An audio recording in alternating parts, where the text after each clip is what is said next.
Boa tarde, everybody. Good afternoon. City Gager here from Capoeira Social Project.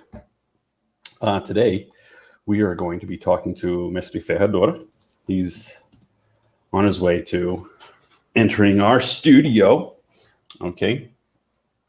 But before he gets in here, just want to remind you all that Capoeira Social Project is a small educational nonprofit based in Baltimore with services also in Belo Horizonte, which is the capital of Minas Gerais, which is a landlocked state, slightly northwest of Rio and Sao Paulo.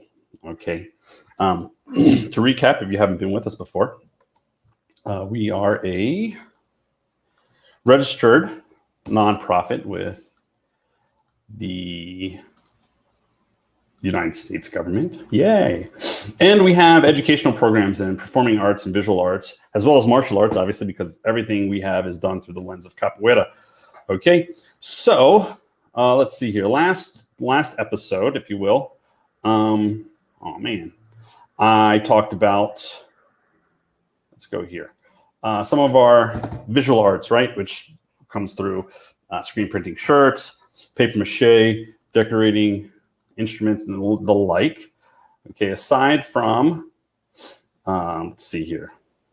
Boom. Boom.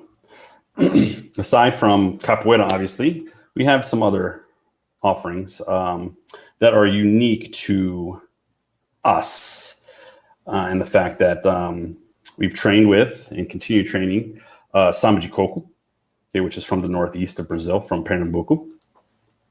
Okay. As well as, oh my goodness, let's come over here.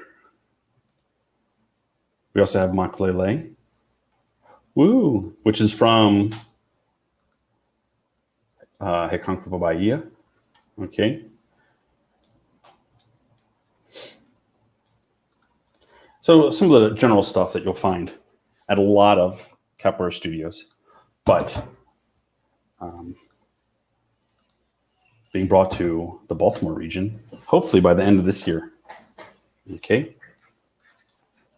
So before Mestre Ferradura gets here, just to recap, because we've had, I've only had experience with him for 5 years, 6 years. I'm not so good at math. But I met him at and what I'm excited to talk to him about for everybody today. I met him at a intensive pedagogy workshop in Búzios. Búzios is a very ritzy area of Rio de Janeiro state. Okay. About 3 hours from Rio City, Copacabana, this area. However, with it being one of the most fancy areas of Rio, the workshop actually happened on a quilombo. So hopefully we'll be able to get him to talk a little bit about that as well. Hold on one second.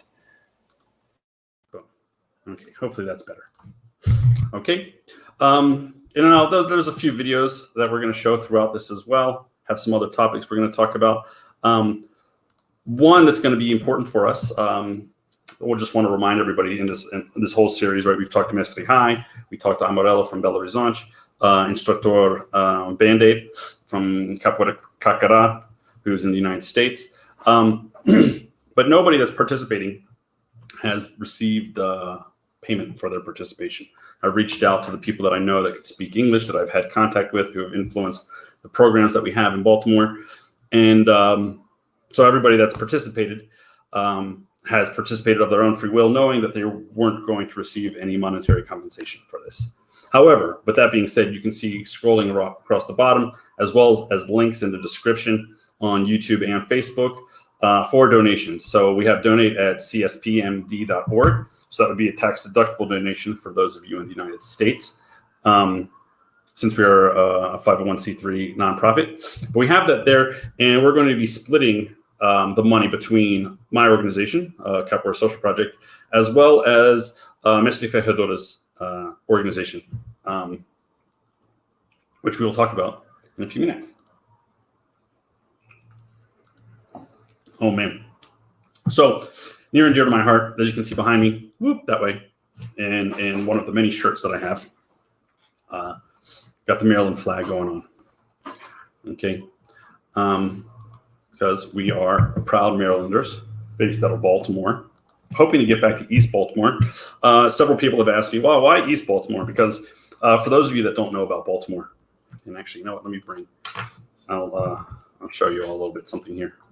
Because a common misconception for people is that, you know, the United States, they know New York City, greatest city in the world, right? And the roads are all paved in gold. A lot of people don't realize that real world problems also exist in the Baltimore region.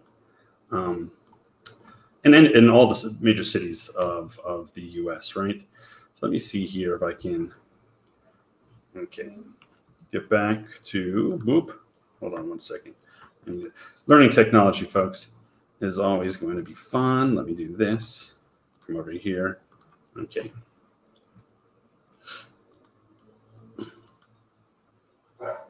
So boom, I'm gonna bring this in, right?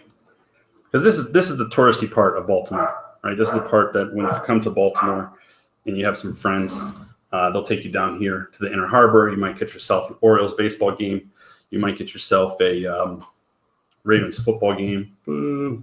But this is the downtown, the redeveloped area, and hold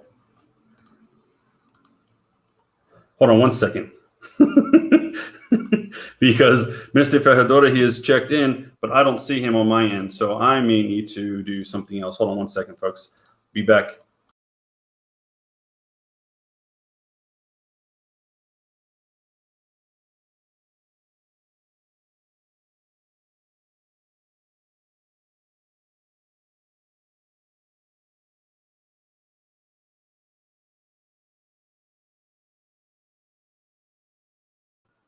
That did not solve the issue.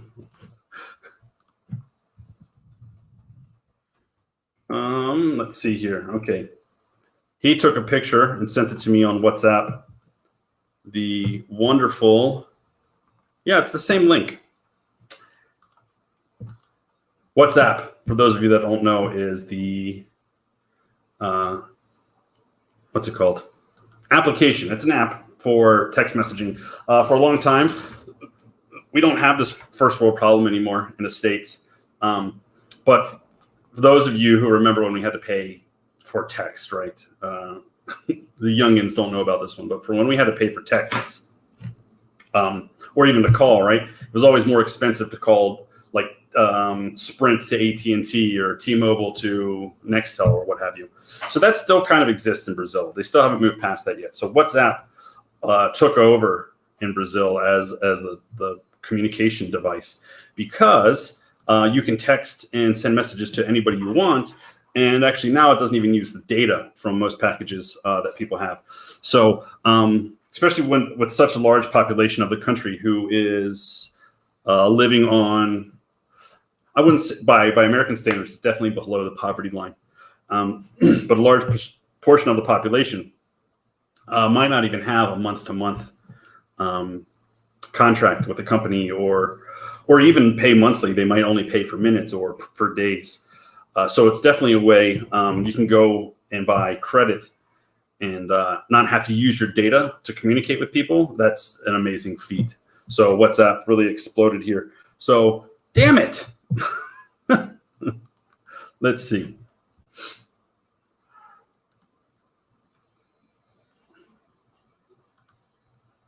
Yeah, okay, hold on. Let's see. So there's me again. Whoops. Okay. So.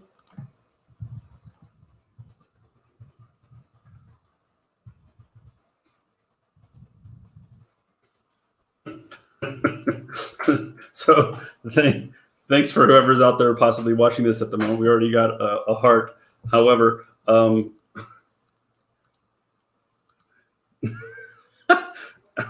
let's check your camera and mic. Yeah. Okay. And then the next screen. Dun, dun, dun, dun, dun, dun, dun. Okay. Ah! Well, welcome. How are you, man? Great. How are you doing today? Good, great. Good to see you. Good to see you as well. I was just I jumped in early because Facebook, if you're too late, they'll like cancel the live like that's set up and scheduled. So I jumped in before the 10 minutes passed. Didn't realize we would have such technical issues. Yeah, no problem. We're in. Yes. You know what And the actually, problem was? The what? problem was just the display. The display. I have my phone. Okay. I had my phone in a landscape position, so I couldn't see the anti-studio. There was just my picture there, but there was no anti-studio. And I was like, okay, what's next? I'm used to StreamYard. I know how to use it, but I've always used it with my computer or with the phone. Okay. Well, that's good to know. Vertical position. Okay. So, that's actually excellent to have on, because this series will continue again in a couple weeks with some more people, and that will be definitely good information to let them know. Actually, to be honest with you, Mestre, I'm using StreamYard because you were using StreamYard for the music therapia. Music Capoeira. Yeah. Music Capoeira. Yes, because now I just realized. Oh man, I'm so slow there. That it was music capoeira.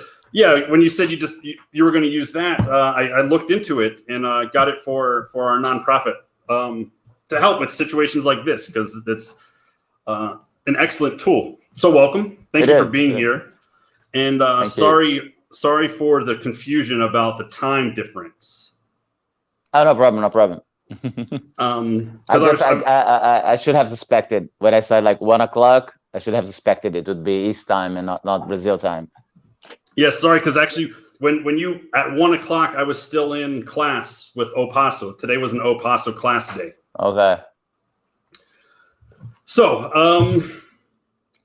I was filling some time. So actually, here's my question for you. My first question to start off with: what, if anything, do you know about Baltimore, Maryland?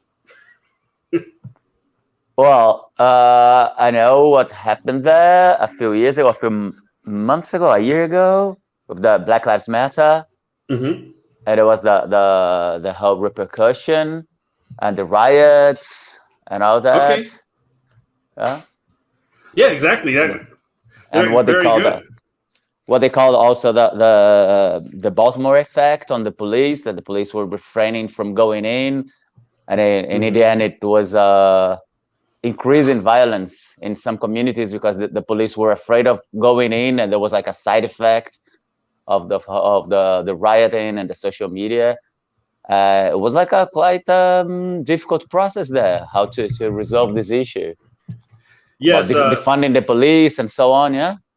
So I think what you're referring to, which was not one of the first cases, but when Black Lives Matter really started catching fire, was when Freddie Gray, he ended up getting killed. Actually, around this time in 2015. Exactly, you're right, and they ended up bringing out what we call the National Guard, which is like a version of the army for inside the country. Yeah, that was some intense times. Yeah, so one of them got trial. One I think one got acquitted and the other was found guilty, right? So yeah, unfortunately, there's a big problem in Baltimore City itself, and the police department is notoriously famous for corruption as well as just not doing a very good job, unfortunately. And this dates back to the 1950s. So, and actually not too long after what actually ended up happening that threw that whole process into even more turmoil was that they found out that there was a lot of police in a certain task force who were actually involved in arresting drug dealers and then giving those drugs to other drug dealers to take over and to kind of, manage some of the areas of the city where a lot of this violence and protesting was happening. So Brazil style.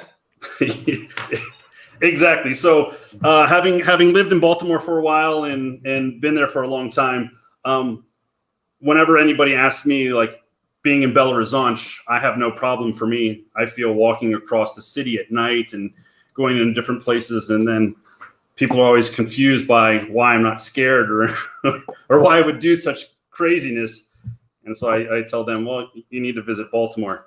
But there's a beautiful side to it as well. I mean, it's on a large bay, and which is how I ended up getting my name Siriguejo, because we eat a lot of seafood, and crabs are a delicacy. City.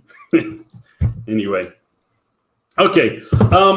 So I was saying we're going to talk about your nonprofit here in a little bit, but I was telling everybody that there was no payment for you to be here today. You're being here because we're such pals. But there's a donate button in the description on YouTube and Facebook. And passing along here, I'll put it up every once in a while. And if there's any donations today, that would be split between my nonprofit, and then I would also send 50% to your nonprofit as well. Because that's something we'll talk about here in a little bit, because I think you just finally got your government approval for that in Brazil and then in the US. But that's most recent news. Where I'd like to start, because I've talked in this series a little bit about how hardcore punk and then this very, very heavy and violent style of dancing to punk rock music in my region is what brought me into capoeira. Just kind of curious as to, I know I've heard some of your story. You talked about it at Buzios. Just a real quick recap about how you started capoeira and how you got to where you are today. So I started when I was 15. There was this gap, you know, that I believe every teenager feels inside when you don't really know who you are and what you want to do in life. And there is a lot of consumerism between teenagers all around the world.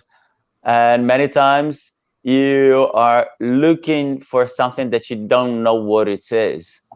And when I met some friends, there was this guy who was like an older friend of mine who was into capoeira already, and he started showing me movements for, you know, about a year. He would start showing me movements, and he had a drum, and he would play this drum.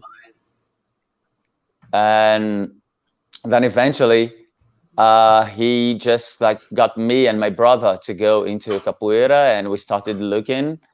There were only a few places in the area where we live in Rio de Janeiro that taught capoeira. There weren't many schools anyway. All around Brazil, there weren't many schools, but there were, especially in Rio, there were more because it's a big city and it's one of the central places, the central hubs for capoeira all around Brazil. And we found this place, and I just fell in love with it. When I first saw it, I had an epiphany that would be my path in life. I didn't have any doubt, and was very lucky to find meaning at the age of 15, just by being for the first time in the capoeira place and seeing all these people together. One thing that really drew my attention, it was the diversity in the place, where people were training with shoes, without shoes, with shirt, without shirt, women, men, black, white, people from different regions in Brazil, kids training with adults. It was this very diverse environment in Senzala that was back in 1991 in Mestre Peixinho's Academy.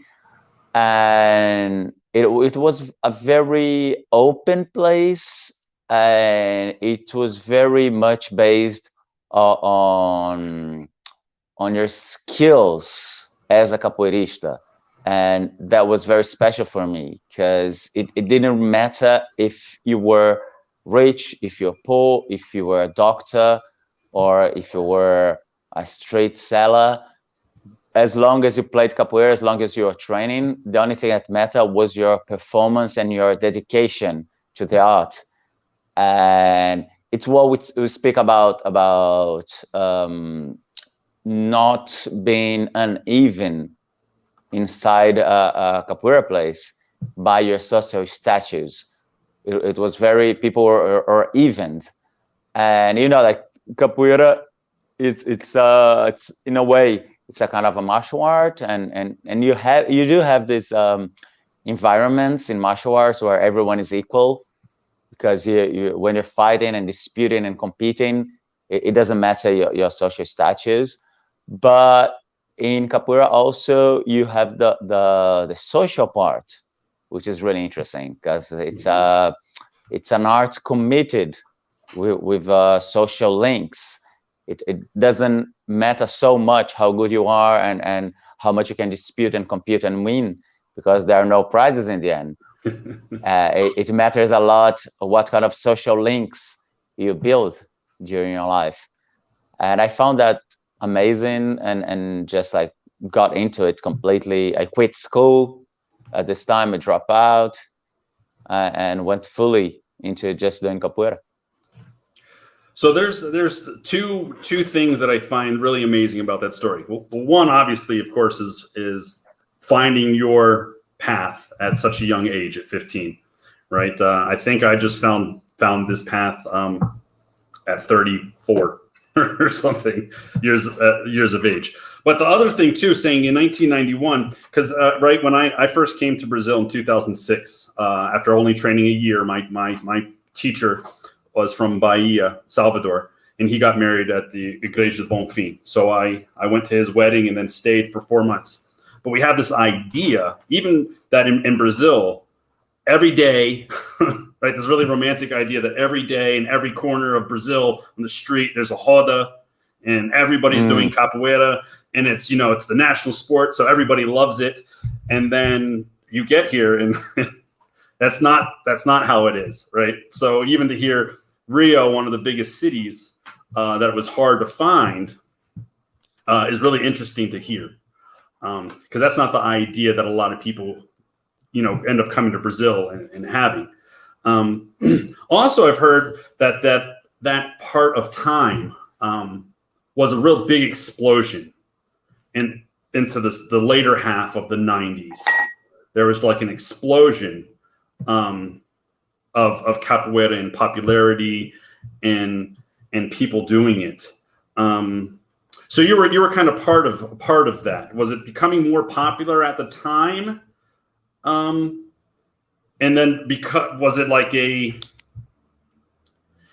kind of, Fulano's doing it, so I think I should go do it too. It's like the hip thing, like the trend at the time.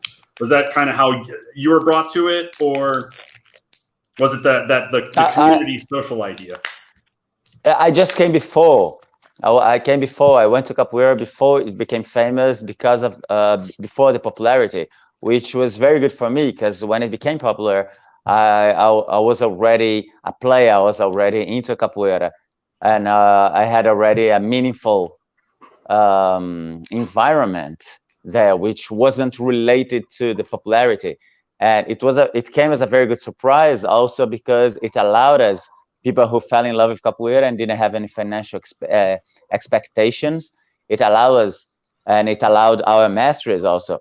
It allowed all kind of different people all around Brazil to start making a living off capoeira, which was something completely unexpected. It was a problem that every capoeirista who wanted to dedicate himself to the art faced, by not having any future expectations regarding to money. Right. You see, like my mestre used to live with other 4 guys they all became mestres of capoeira in the end, but one of them was just like a street seller.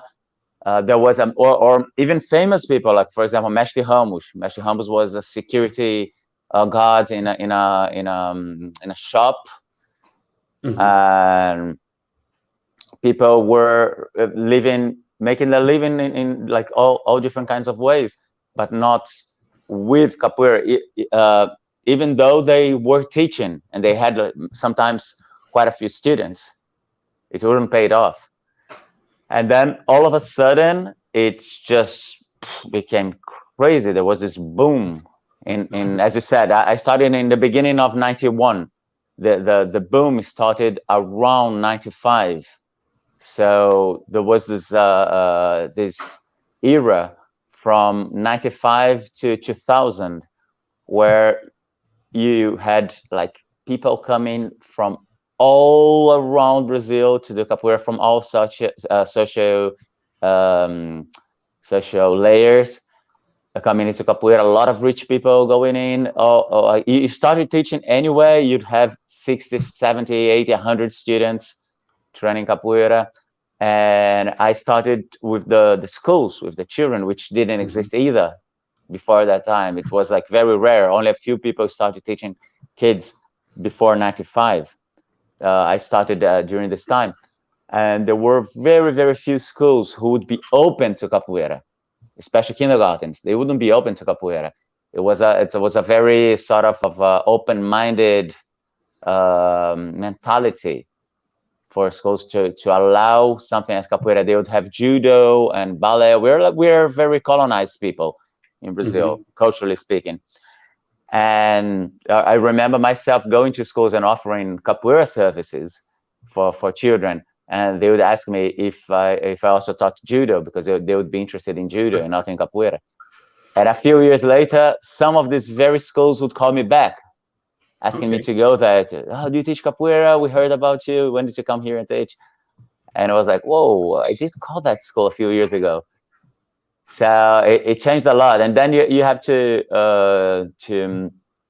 think about the social environment related to media.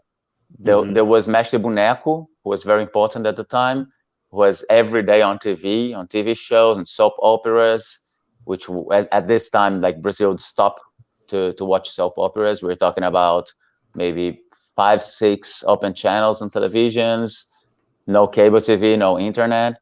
Right.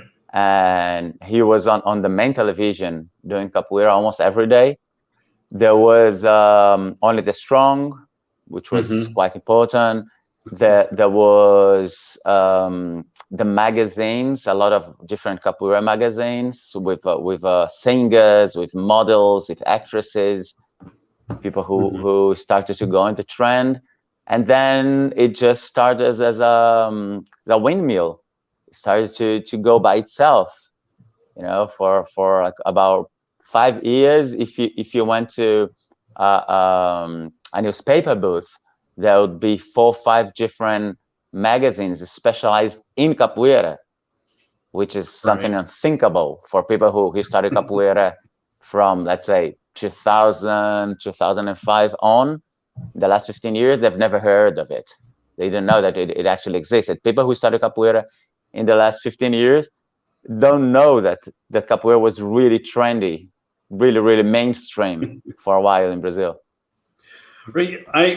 Excuse me. When I first came in 2006, I had seen these magazines. So my idea, like I said, I was just, every place that sells magazines will have these capoeira magazines. And so in Salvador, I was lucky enough to pass through some of the newspaper stands that are on the streets everywhere here in Brazil, and I did find some.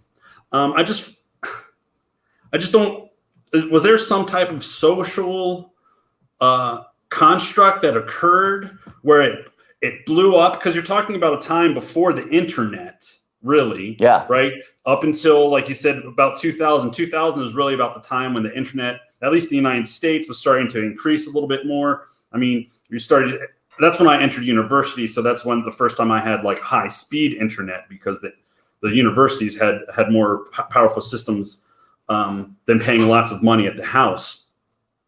But even today, you still get this social inclusion where there's, like, even training here with Mestre High in Belo Horizonte, you'll have doctors come in or bus drivers. You have the whole gamut of people, but the classes aren't that big, right? You talk about within a span of like 5 or 6 years, and then really when the internet would have helped spread the message and the art even more, it starts to decline. Do you know why that is, by any chance? Yeah, it's I would say it's a span of 10 years between the beginning, the peak, and the end of the trend. So if 2000 we were at the very top. Also, if you think about the economy in Brazil at this time was really good. It had a or it was like artificially good. There was a good while where we had the our currency that just became equal to the dollar. So for a good while, we had like $1 to $1 to the Brazilian money, and then it was devaluated to 2 to 1. But it was like you were making money. If you made a thousand reais, you made $1,000, which was quite a lot. It's still a lot right now. And that was like artificial. But during this time, there was a lot of optimism. People were very optimistic in a way, thinking about like their lives, and there was an influx of capital going all around Brazil. Yeah. And then you also have the media.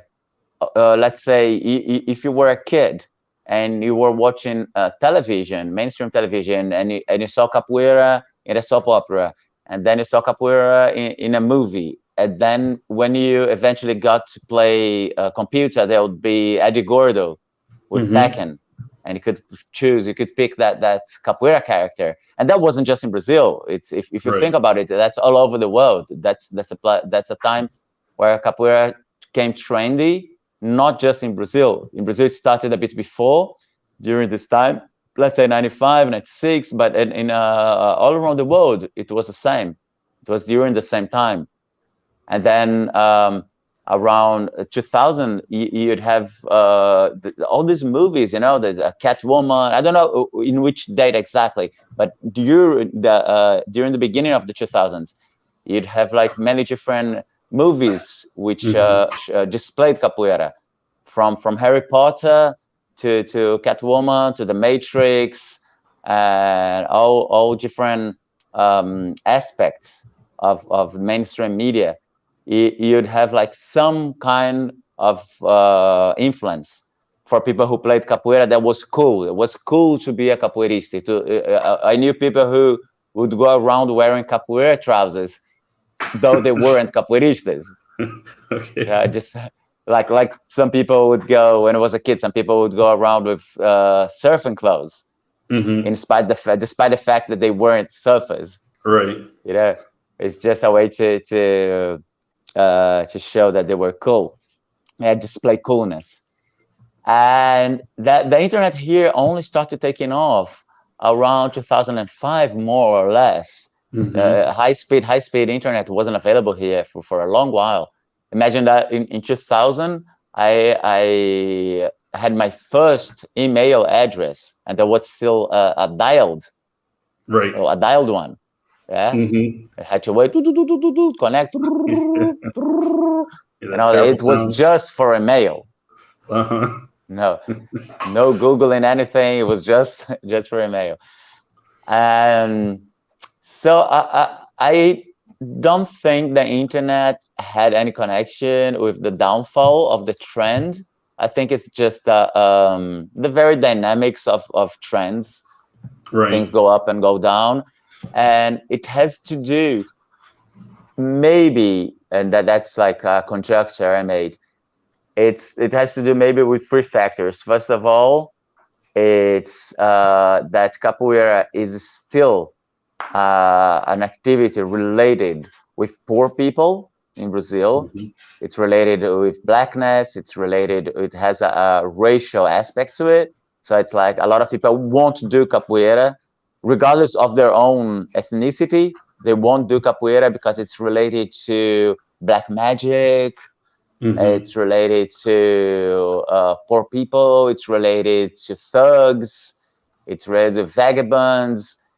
A lot of there's still prejudice, which is also racially linked in Brazil.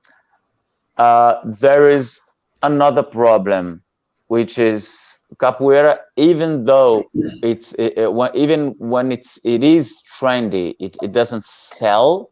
It doesn't go inside the mainstream market. So you don't sell TV capoeira shows. You don't sell capoeira clothes, capoeira gear.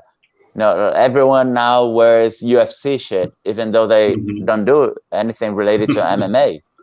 But right. they're wearing UFC gear, and it's cool. It's cool to wear MMA clothes, even if you're not a martial artist.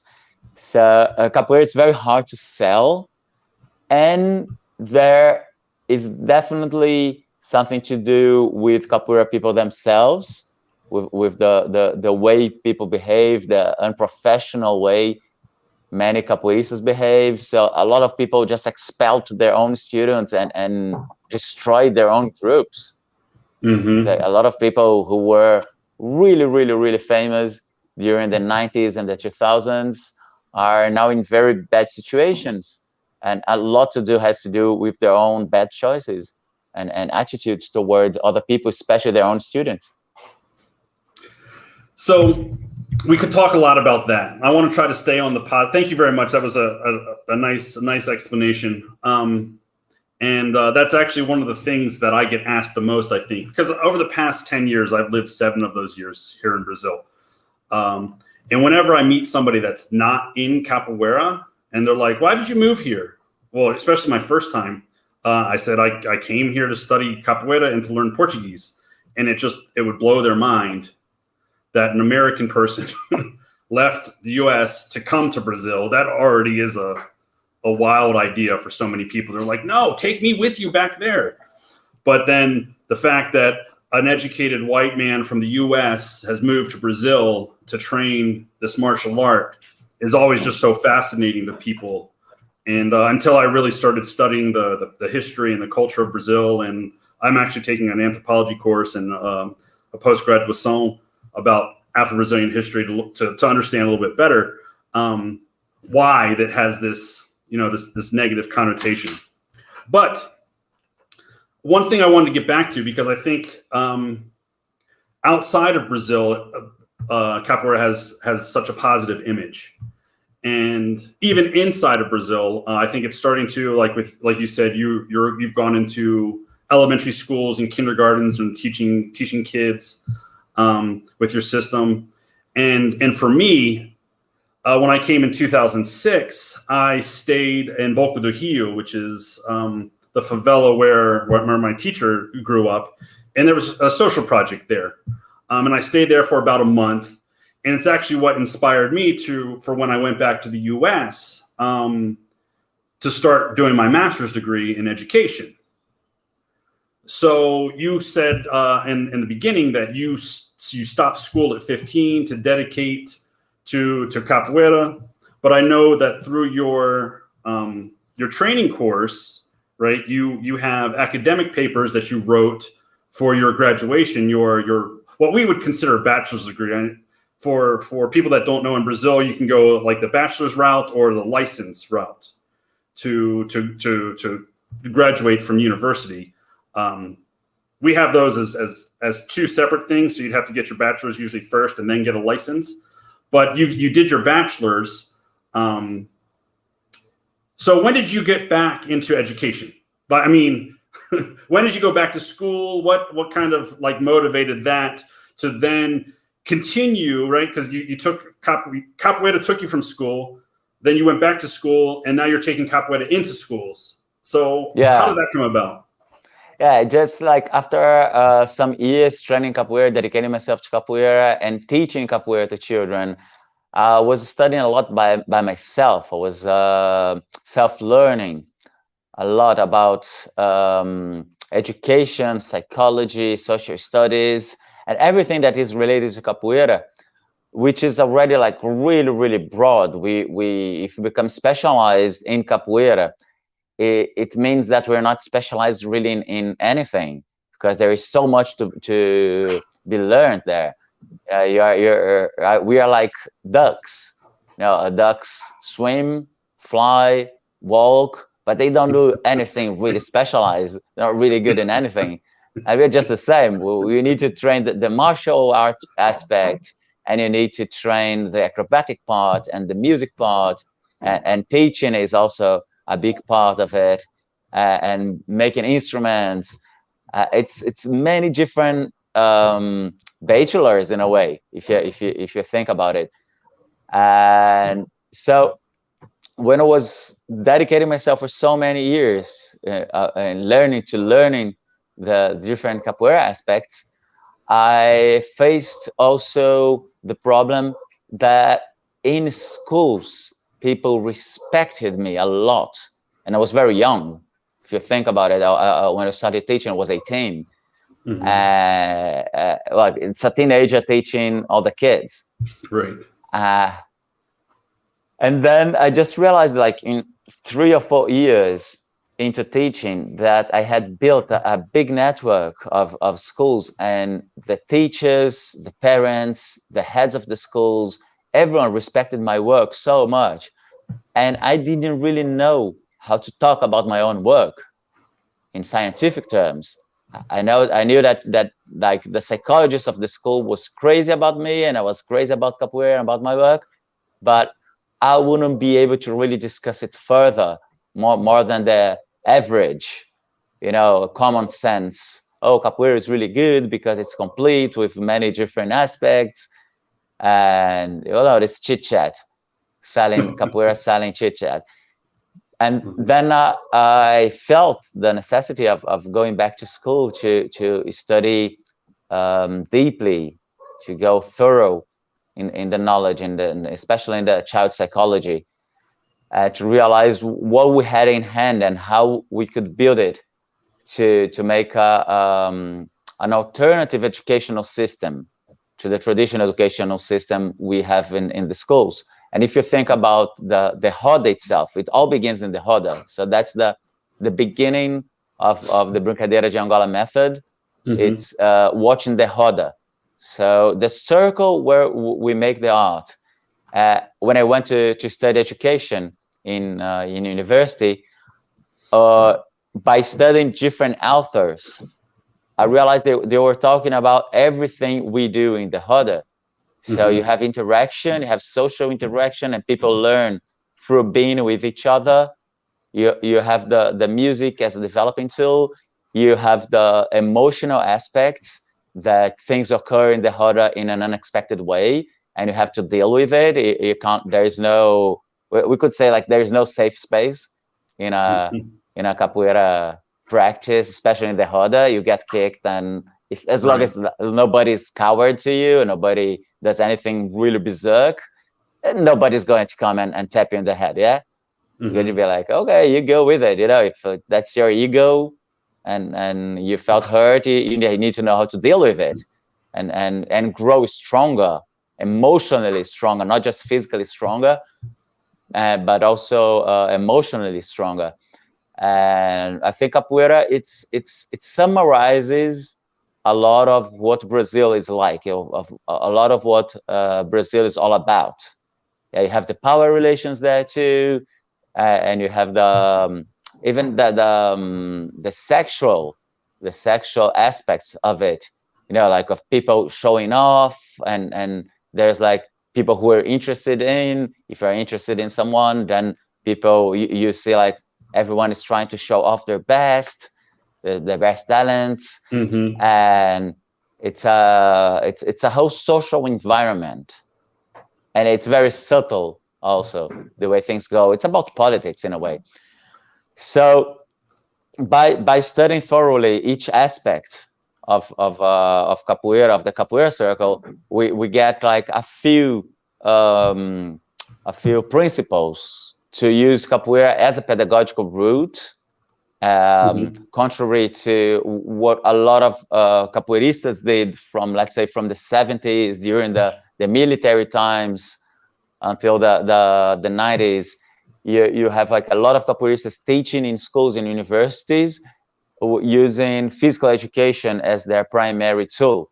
And physical education in Brazil, and not only in Brazil, it's very related to the military by its own construct. from then we can go down to the foundation of the nation states all around Europe, Napoleon, France, the paradigm of physical education as a means of control, of a means of disciplinary, of a disciplinary environment to get people working their bodies in a way that would be better fit for the state, for better citizens. And there is nothing wrong about it when people use physical education as a paradigm, just like Mestre Pastinha and Mestre Bimba did during their times. If you think about Mestre Pastinha with his Centro Esportivo de Capoeira Angola, and Mestre Bimba with his Luta Regional Baiana, it's a continuum that goes until now. It's still on. The whole sport thing is still on, but I think that it was about time when I was studying what capoeira is different from physical education. What does it differ from what people are using as pedagogical tools? Thinking about the aspects that are very unique to the other, where performance, it's not the main thing. For example, you don't need to be really performatic to be considered a good capoeirista.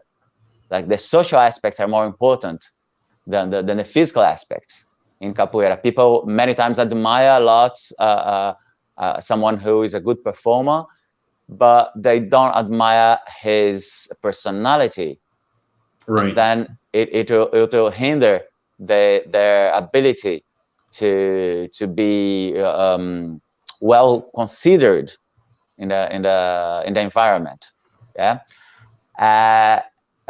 also you see, like, especially now with the widespread democratic ideology throughout capoeira, you see that it's not anymore so important to be a good fighter as it used to be in the 90s.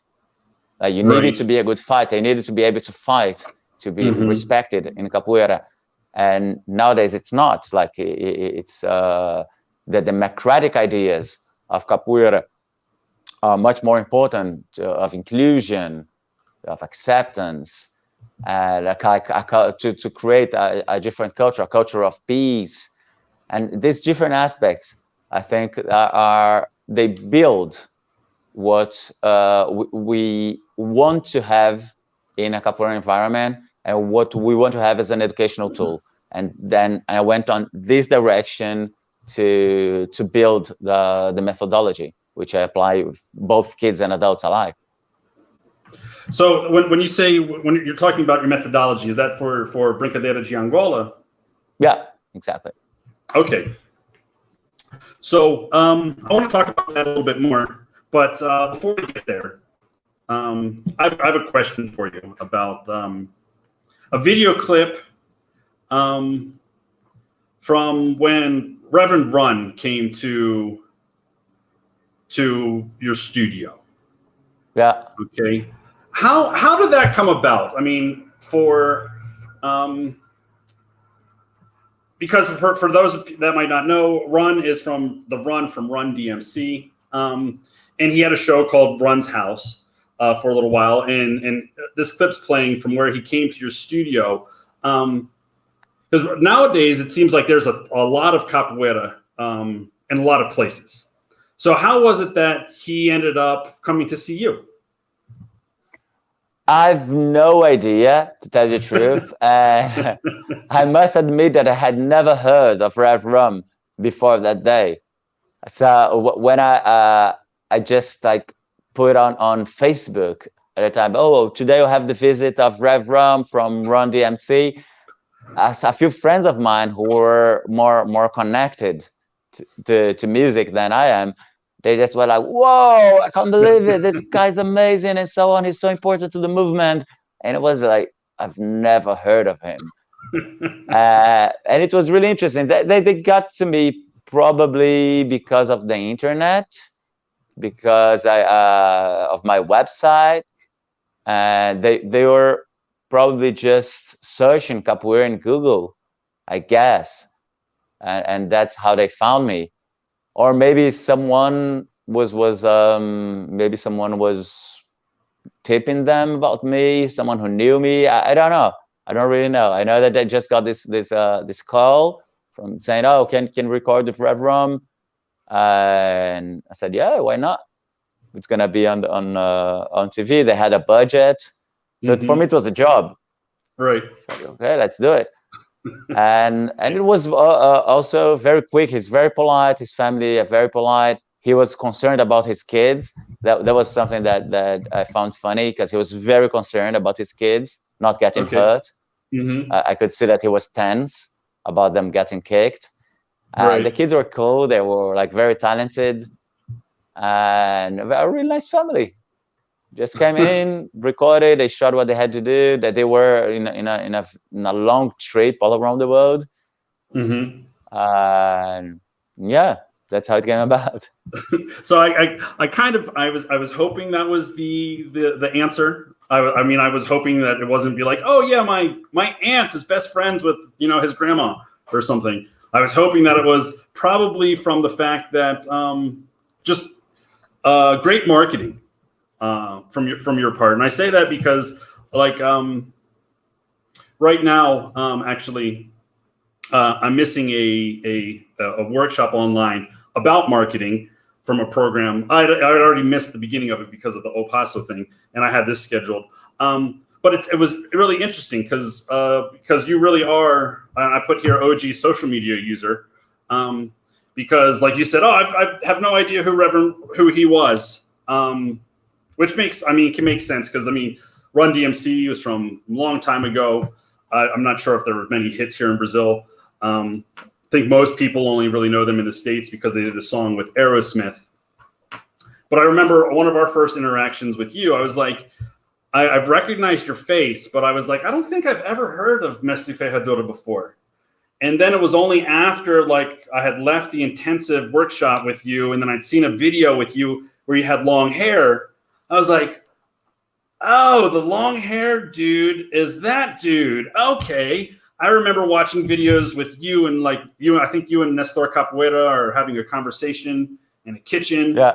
On BdA TV, and at the time I didn't really understand what was being said too much. But then in the Buzios, at the intensive workshop, you had a whole like afternoon one day talking about marketing. Make sure you're the first website that pops up.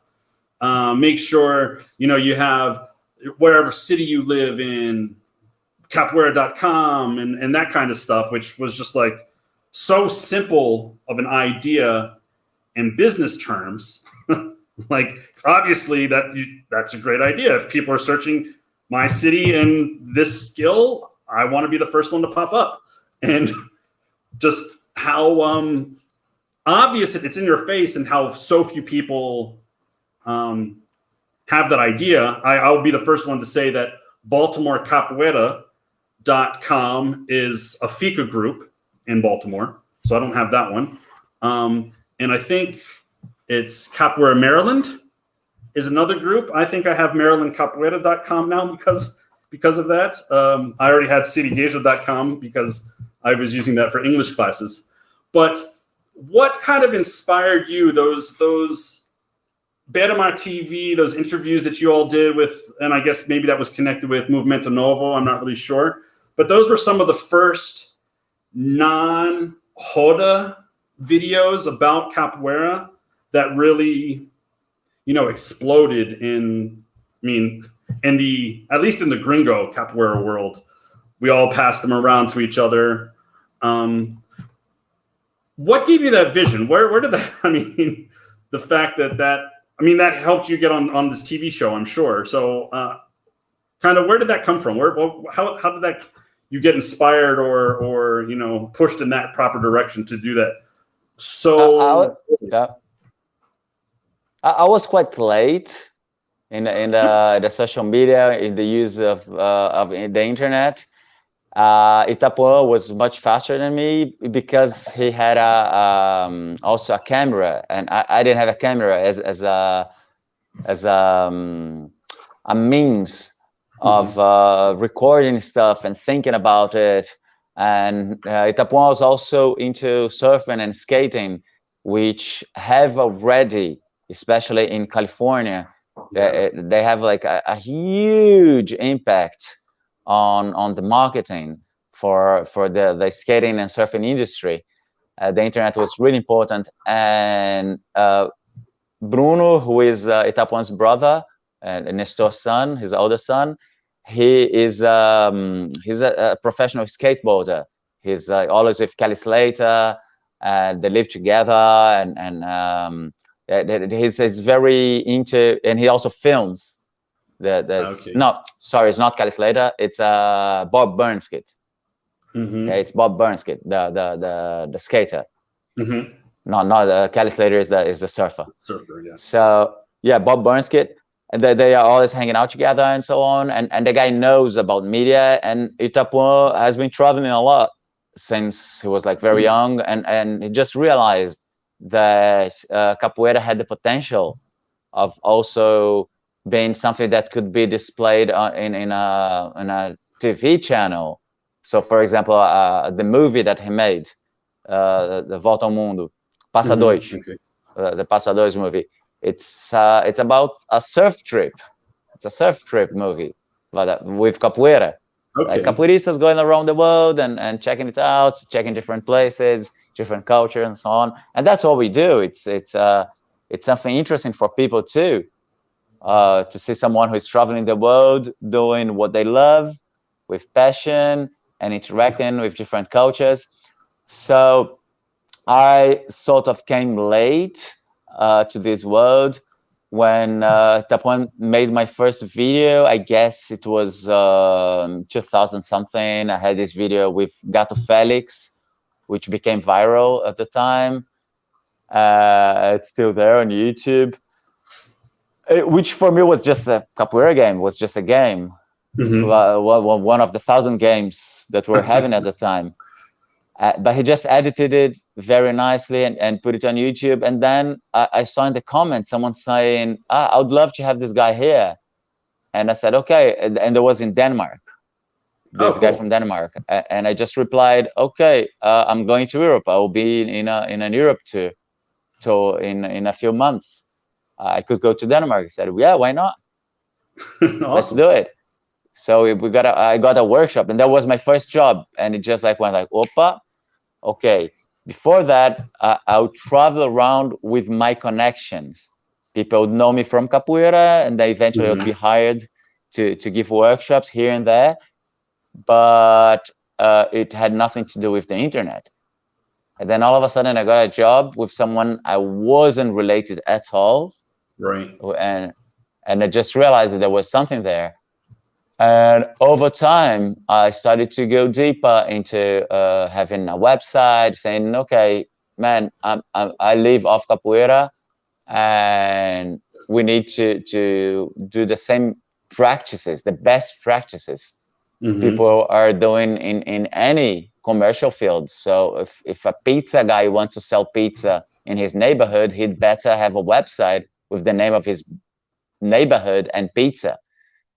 So I didn't know that in the beginning. My first website, and it's still there, it's the Brincadeira de Angola website, like you had your Siriguejo, until I realized that Brincadeira de Angola wasn't a good name, because nobody would look for children capoeira under the name Brincadeira de Angola. Right. So nowadays I have 5 websites, 5 different websites with different aspects. There is one for the institute, for the courses. There's another one for the NGO, another one for the children, the Brincadeira de Angola, and there's one for my work with adults, which is capoeirariodejaneiro.com. It's 4 websites, and I have like different domains related to it. So someone had the capoeirariodejaneiro.com.br, and they gave away on it. I was always checking on it, checking that domain, and all of a sudden it became available again. So I just bought it and redirected to my own website. And it's to me, it's all about, man, you're choosing a life which is already difficult, like living living of something that is not a usual career, it's already a bit difficult. Yeah, if you are an entrepreneur, you already will face the problem that most entrepreneurs face, that it's in a few years you'll bankrupt. Right. Yeah, it's hard enough. So if I am to live off capoeira, I need to do my best in order to know that I'm not failing. If I don't have enough students, and if people don't find me, if I don't have enough money, if I can't work, it's not because of something that I'm lacking. I'm doing everything that I can. I'm advertising, I'm publicizing my work, I'm doing it the right way, and then I can expect results. And if results don't come, I know that the market is really bad. If it's bad for me, it's bad for everyone. Right. Excuse me. So, yeah, one thing I've never understood, and this we don't really have to talk about this, the insistence on lots of people here in Brazil using the .com.br tag. And then they're always the explanation I always got, well, because we're a business in Brazil, so we put that there so people know that. Well, if the website's good, people know it regardless if it has that .br or not. I just always found it kind of limiting because, like you said, and this is something we're going through at the moment with my organization, because having the name of Capoeira Social Project, Capoeira is already a word that, especially for gringos who don't speak Portuguese, already a word that's really hard to spell. Yeah. And then social too, even though it's a very common word, that can still be a word that can easily be misspelled while typing.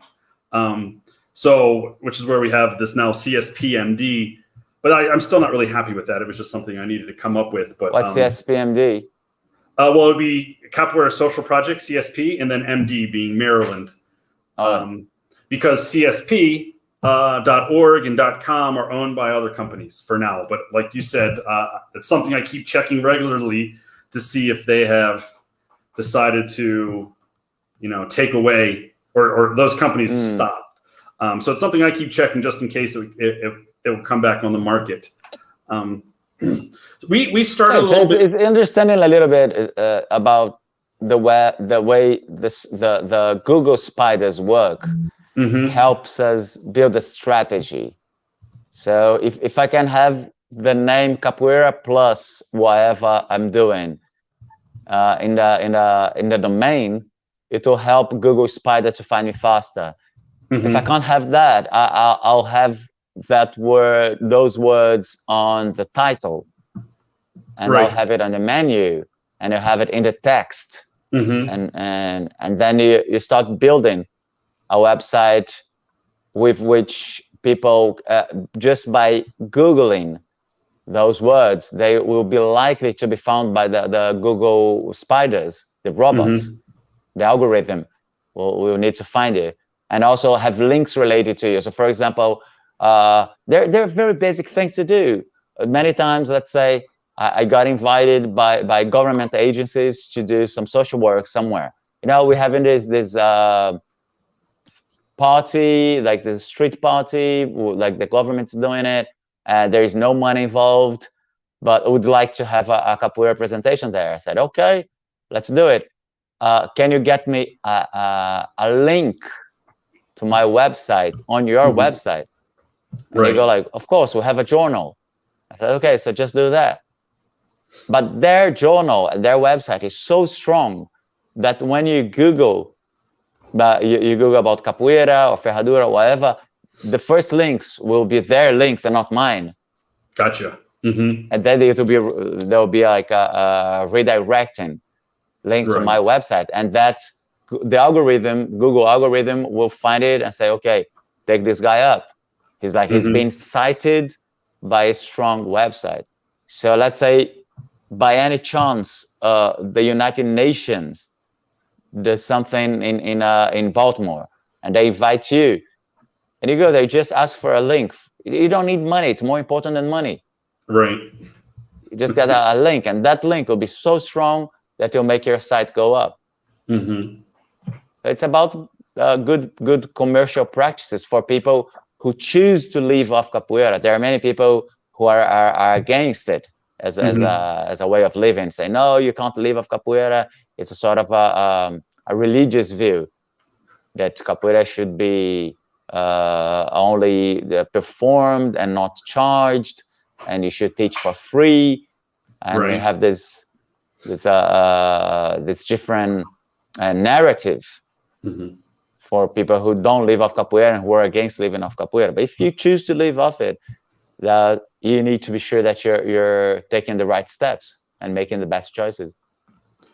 So I like this idea that you said. It was a great segue, Mestre, for the next thing I wanted. Before we move on, do you still have some time? Because I know we started a little bit later because of technical issues. Okay. You talked about best practices, and like I said, I got my master's in education. Best practices is one of those, those educational terms we use for, finding the right way to teach something in the classroom.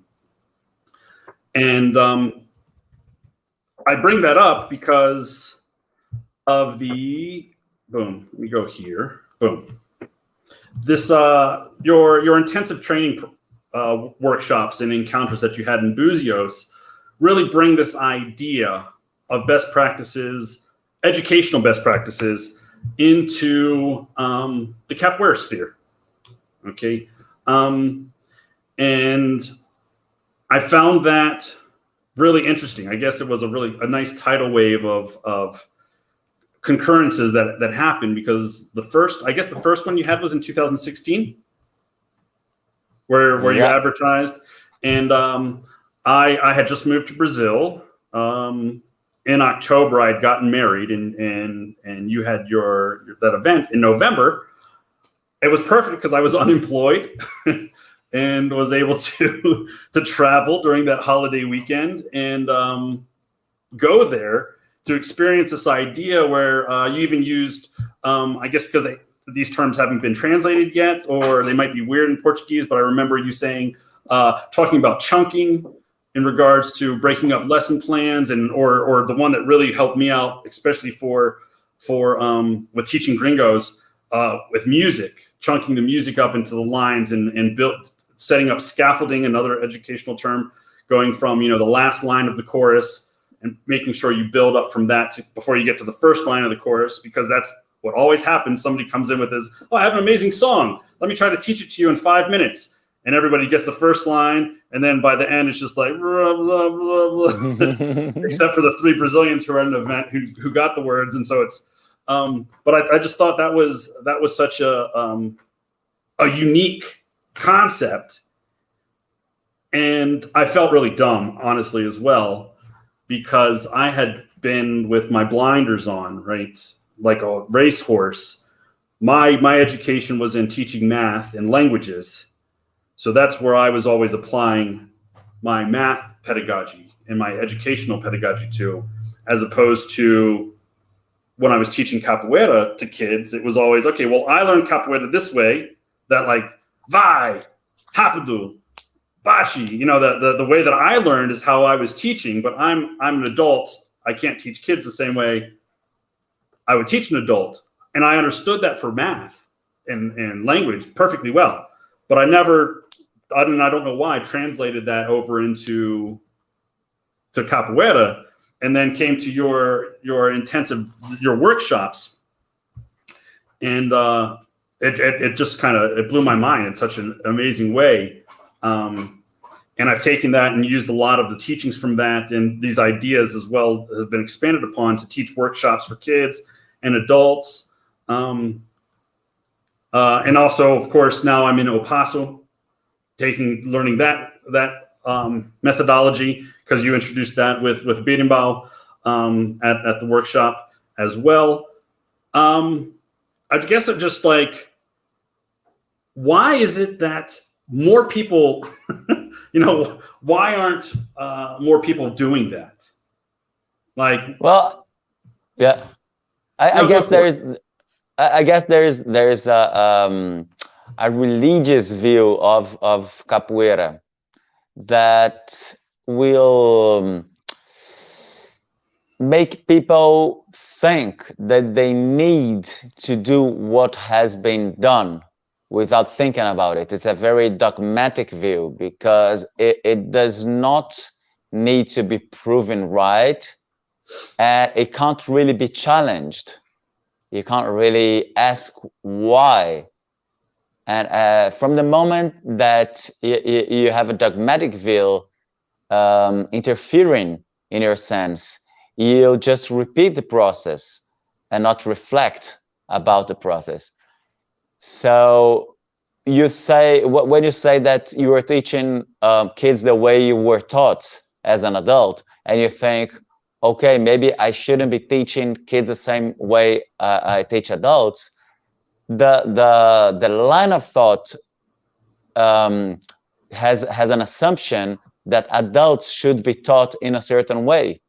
And maybe we should invert that equation and think, what are the best practices we use for children, the practices that work for children, actually, because these other practices do not work.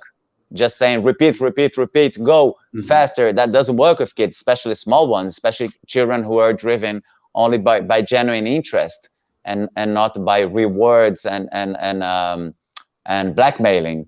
Like, yeah, you're not gonna be able to do this, yeah, I'm taking away your graduation, you're not participating in this event, I'm not gonna give you the golden star or whatever, or you will win this prize if you do this, that, and the other.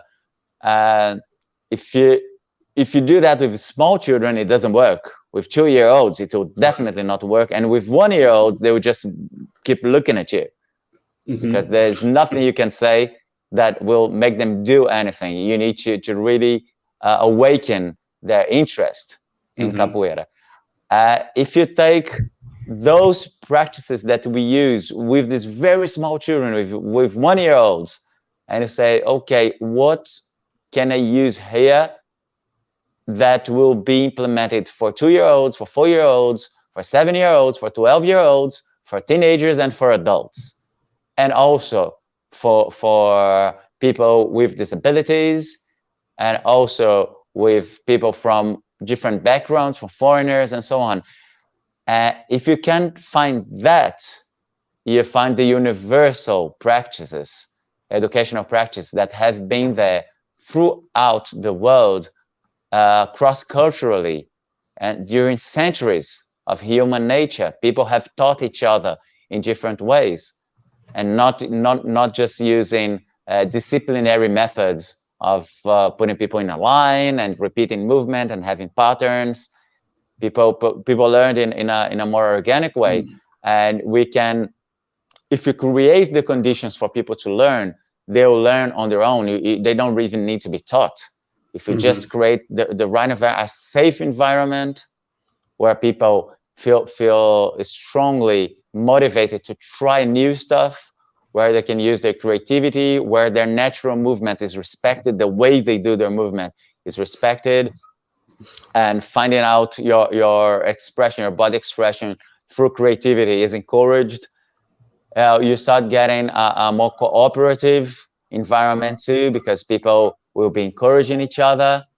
And then very, very, very slowly, we are building an educational environment with capoeira, which can go into the mainstream education as an alternative for things that are not working. They haven't been working since the 19th century, since the Industrial Revolution. They weren't working already.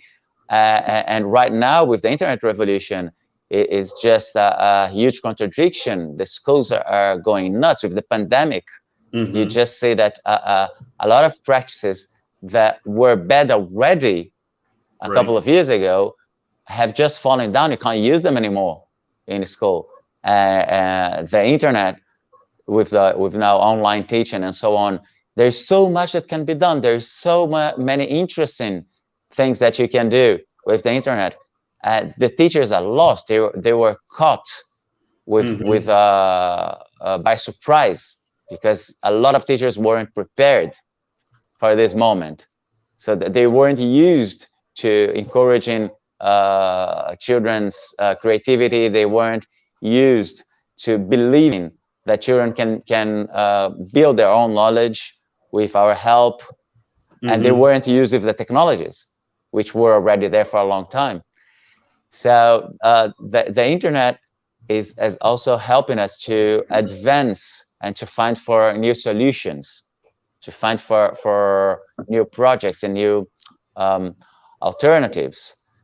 And if you think about what is the best things that the best practice that then we can have with children and just apply them to adults, you find the same paradigm.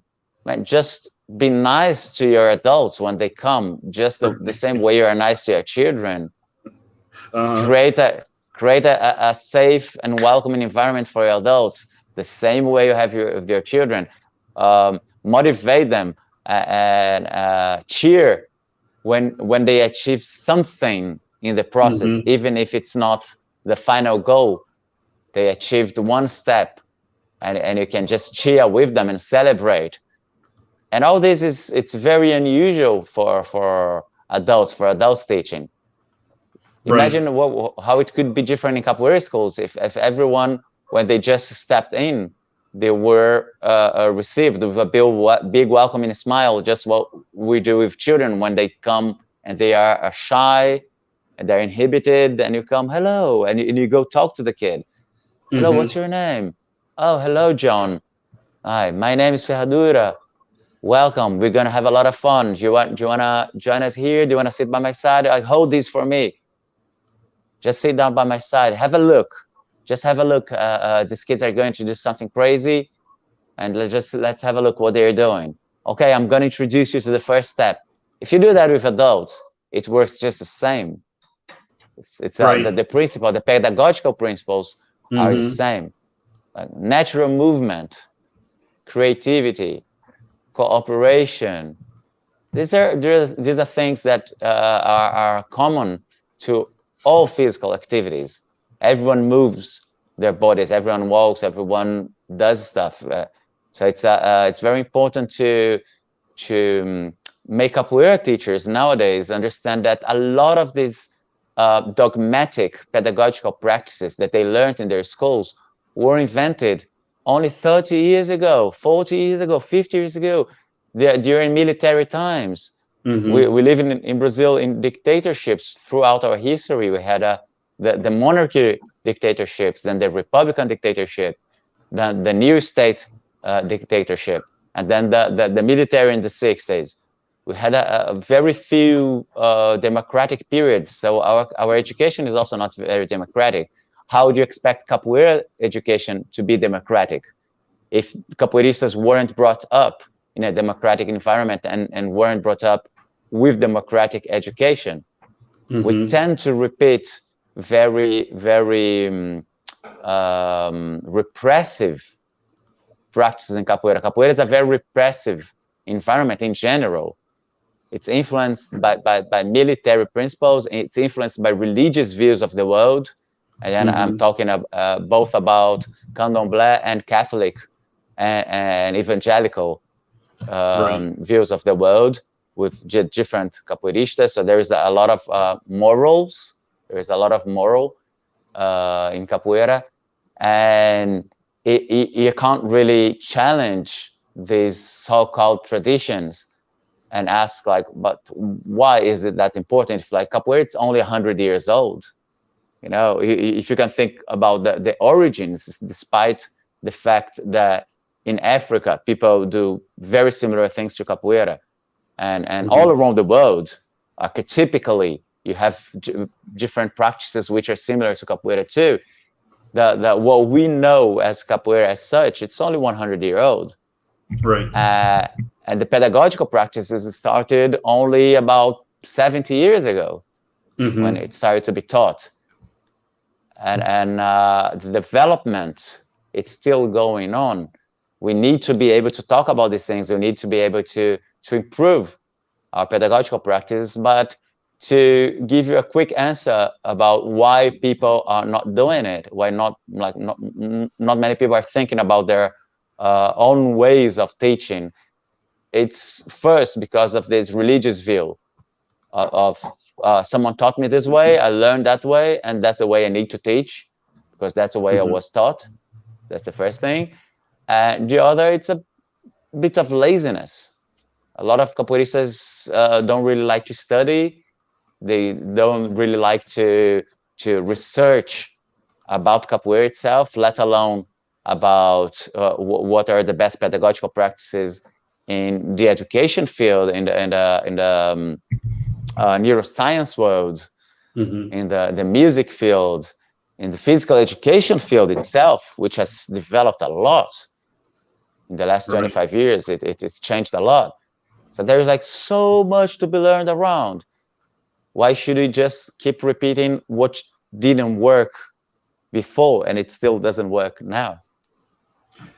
So I think, unfortunately, that's a human. I don't want to pigeonhole just capoeira people not studying about their background and their field. I think it's a system that we live in where it's hard to break that inertia. What's been done and the way it's been being done for so long. If it works to a certain extent, why change it? And of course, we wouldn't have great innovations like the car or computer or the internet if that was the idea the whole time.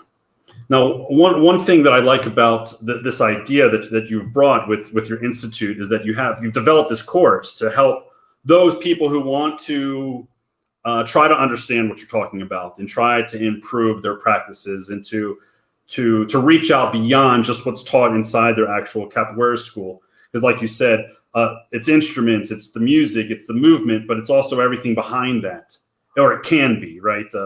I gave a presentation at a federal high school here about some of the mathematics that's involved, aside from, just the geometry of the roda, right? There's the physics behind the tones and the frequencies of each of the berimbau, each berimbau, and actually you could get into tensile strength and talk about even more physics and engineering about the density with the woods and that kind of stuff. Now, I didn't go into the heavy mathematics with high school kids about it, but as a high school teacher, I would always get, how will I use this in life? When you're trying to teach algebra and say, well, aside from, bills, real mathematics is way harder than what you're going to actually learn in high school math. But your program, which three or four? No, of course we're in 2021. We forget that 2020 was a year that existed, even though we didn't get to do much. Your program has been online for about 5 years now. And I believe it had a really expensive price tag to participate and to learn and to take this course, right?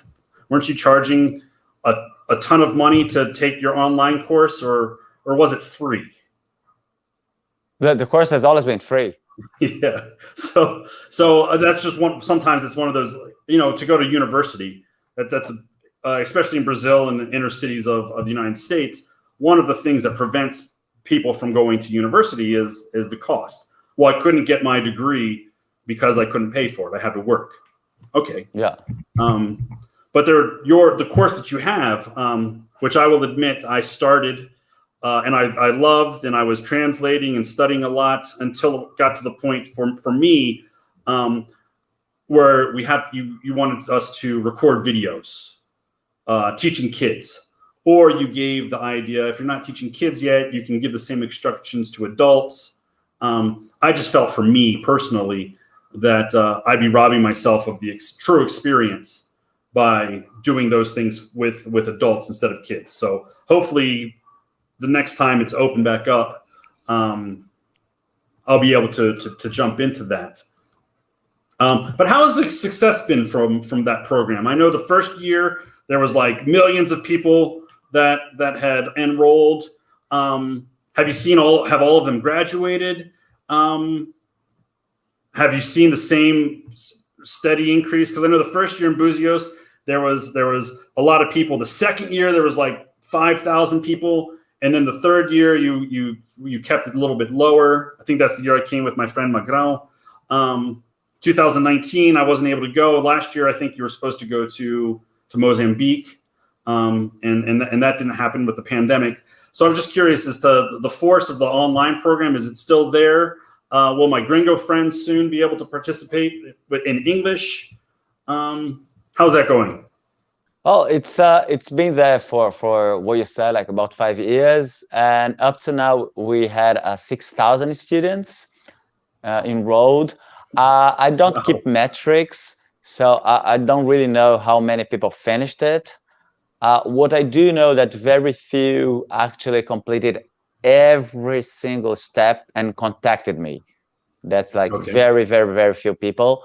And that reflects a lot what the capoeira world is, the capoeira environment, and how much people dedicate themselves to studying capoeira itself, because it does give a bit of work. It's a course that it takes 6 months. You do need to record about 18 videos practicing and watch some classes, have some readings.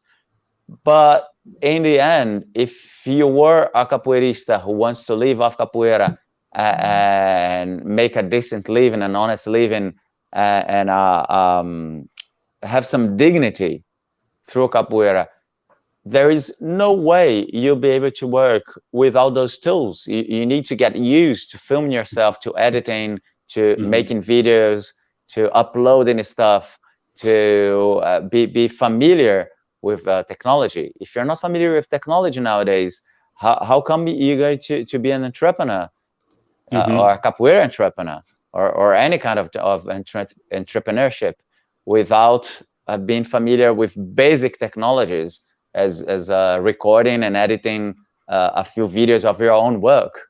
Right. That's it's really something that struck me, how so many people stopped the course because they wouldn't have a phone to record. And I'm like, that's like outright lie. You do have a phone. Like I see you in Instagram, you know, posting your stuff. You find someone who has a phone. It's something so basic. If you don't have a phone and internet nowadays, like, I'm sorry, it's not going to work.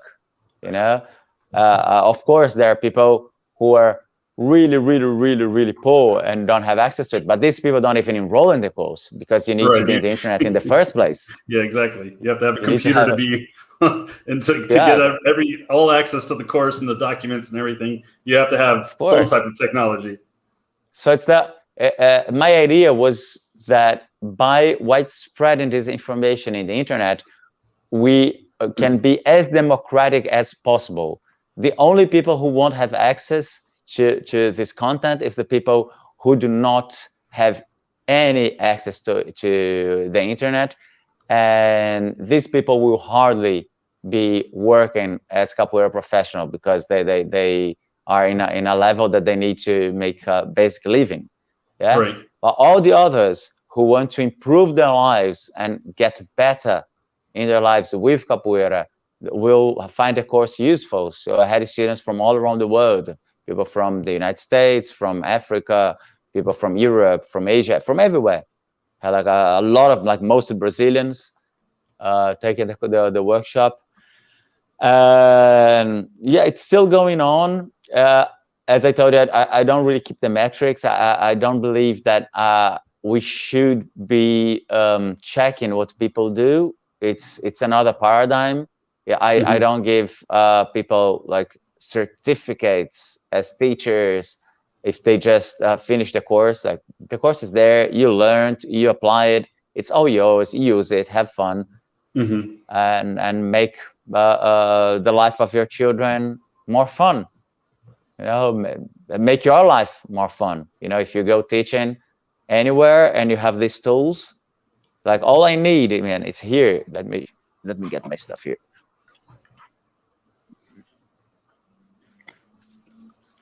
I could summarize the workshop with this bag.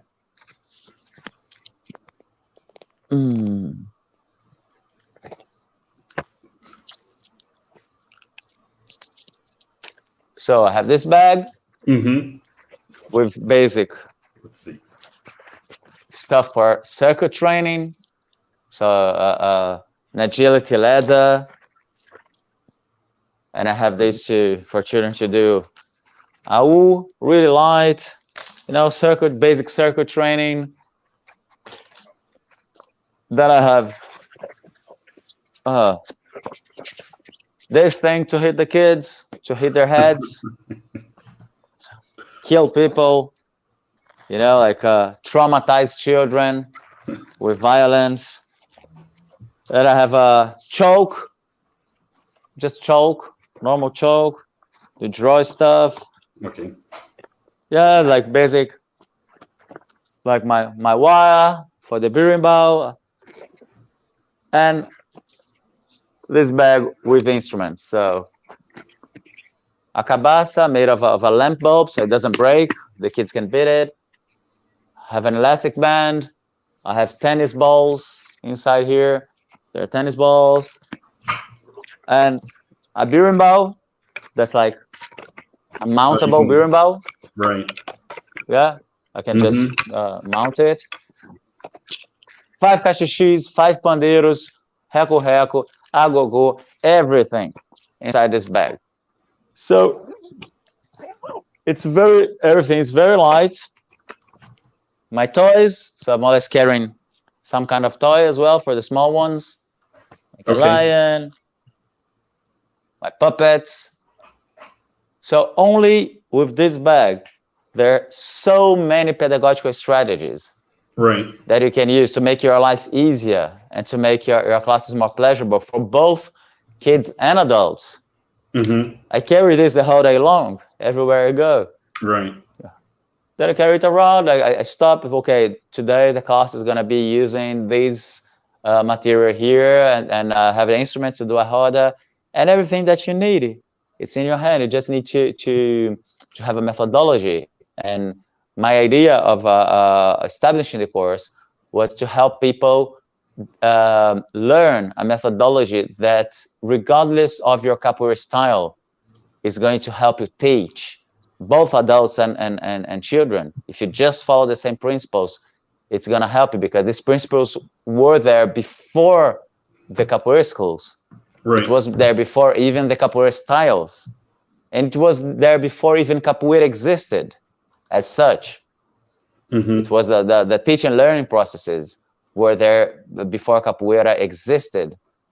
Right. So we just need to follow these universal archetypical principles, adapting them to capoeira and using them in any culture. It doesn't matter if you speak Portuguese or not. Like, children are children all around the world. You can go to teach Chinese children and they will like be in your hands, and they'll be crazy, and they'll develop their potentials. It's all about, in the end of the day, the main goal of capoeira class, it's not to teach capoeira. That's the central idea, the core idea that makes capoeira people's lives different when they meet the methodology, is that they come many times with the idea that they need to be teaching capoeira to form capoeiristas. And in my perspective, that's totally false. First of all, we do not form capoeiristas. We may influence, we may play a role in the way people choose to take their lives as capoeiristas. And secondly, we do not teach capoeira. We develop potentials.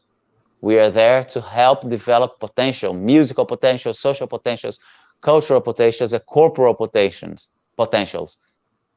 If we do that in a cooperative environment, people will be able to change a little bit of the world around them. Right. And if you have, like, let's say 300, 400,000 capoeiristas changing the environment around them, in a way we get to influence a little bit the world. There is a drop in the ocean. Right. That's the goal anyway, right? Yeah. Each one teach one, then hopefully they can do the same thing moving forward. So let me see here real quick. This will work for me. Okay. So like I said, this was the first year in Buzios, and of course, anytime that this gets shared, you know, it will get popular for like a week and then go away for a while and then come back. And of course, anytime that happens, I get sent it because I wear my Maryland pants like anywhere. If there's a street hoda, no, those are my capoeira pants. I just accepted it because I love them. But you didn't tell me beforehand how much work is involved in the El Paso method. Once I signed up, right? Because you did a couple months ago during the pandemic, you did the English version of Music Capoeira. And while doing that, it reminded me of this event where you introduced this method to us and talked about the breakdown of music into, you know, fourths and eighths. At the time, it was really hard for me to understand, not the math, but just the music portion of it. So now I'm a year into this process, right? And what you don't see here in this amazing orchestra is how much studying is involved. But what's really interesting and what I enjoy, like Zay, who's playing the big African drum there. Sorry, I don't know the name. On the left, he was in one of the sessions with me. Laura. Zay. Yeah, so we have Zay there. He's been in some of the sessions which I've studied in. Laura as well, the clown, Becker, I think Laura Becker. She's been in a few of them. She's studying there too. There's currently a couple other capoeira people. I think there's a guy studying right now named Raul from, I think, Argentina for this, and I'm really excited to be learning. But it's a lot of work. So at the same time, I want to say thank you for introducing me to this, but also damn you for introducing me to this. Because like today after this, I'll go back to studying because Tuesday I can submit videos to them. Right. But when I talk to people about this idea, and my friend from Belo Horizonte here, Magrão, he came that one year, right? In 2018, the idea of stringing a berimbau, right? We're talking about, you know, changing paradigms of a community that's been around for a while, right? When you set up this orchestra, and you have a berimbau with the cabasa like halfway up the verga, for example, almost on some of them. This really messes with people's heads. Like I guess you've kind of talked about it here, the religious idea of, no, the cabasa goes towards the bottom. It's a berimbau, right?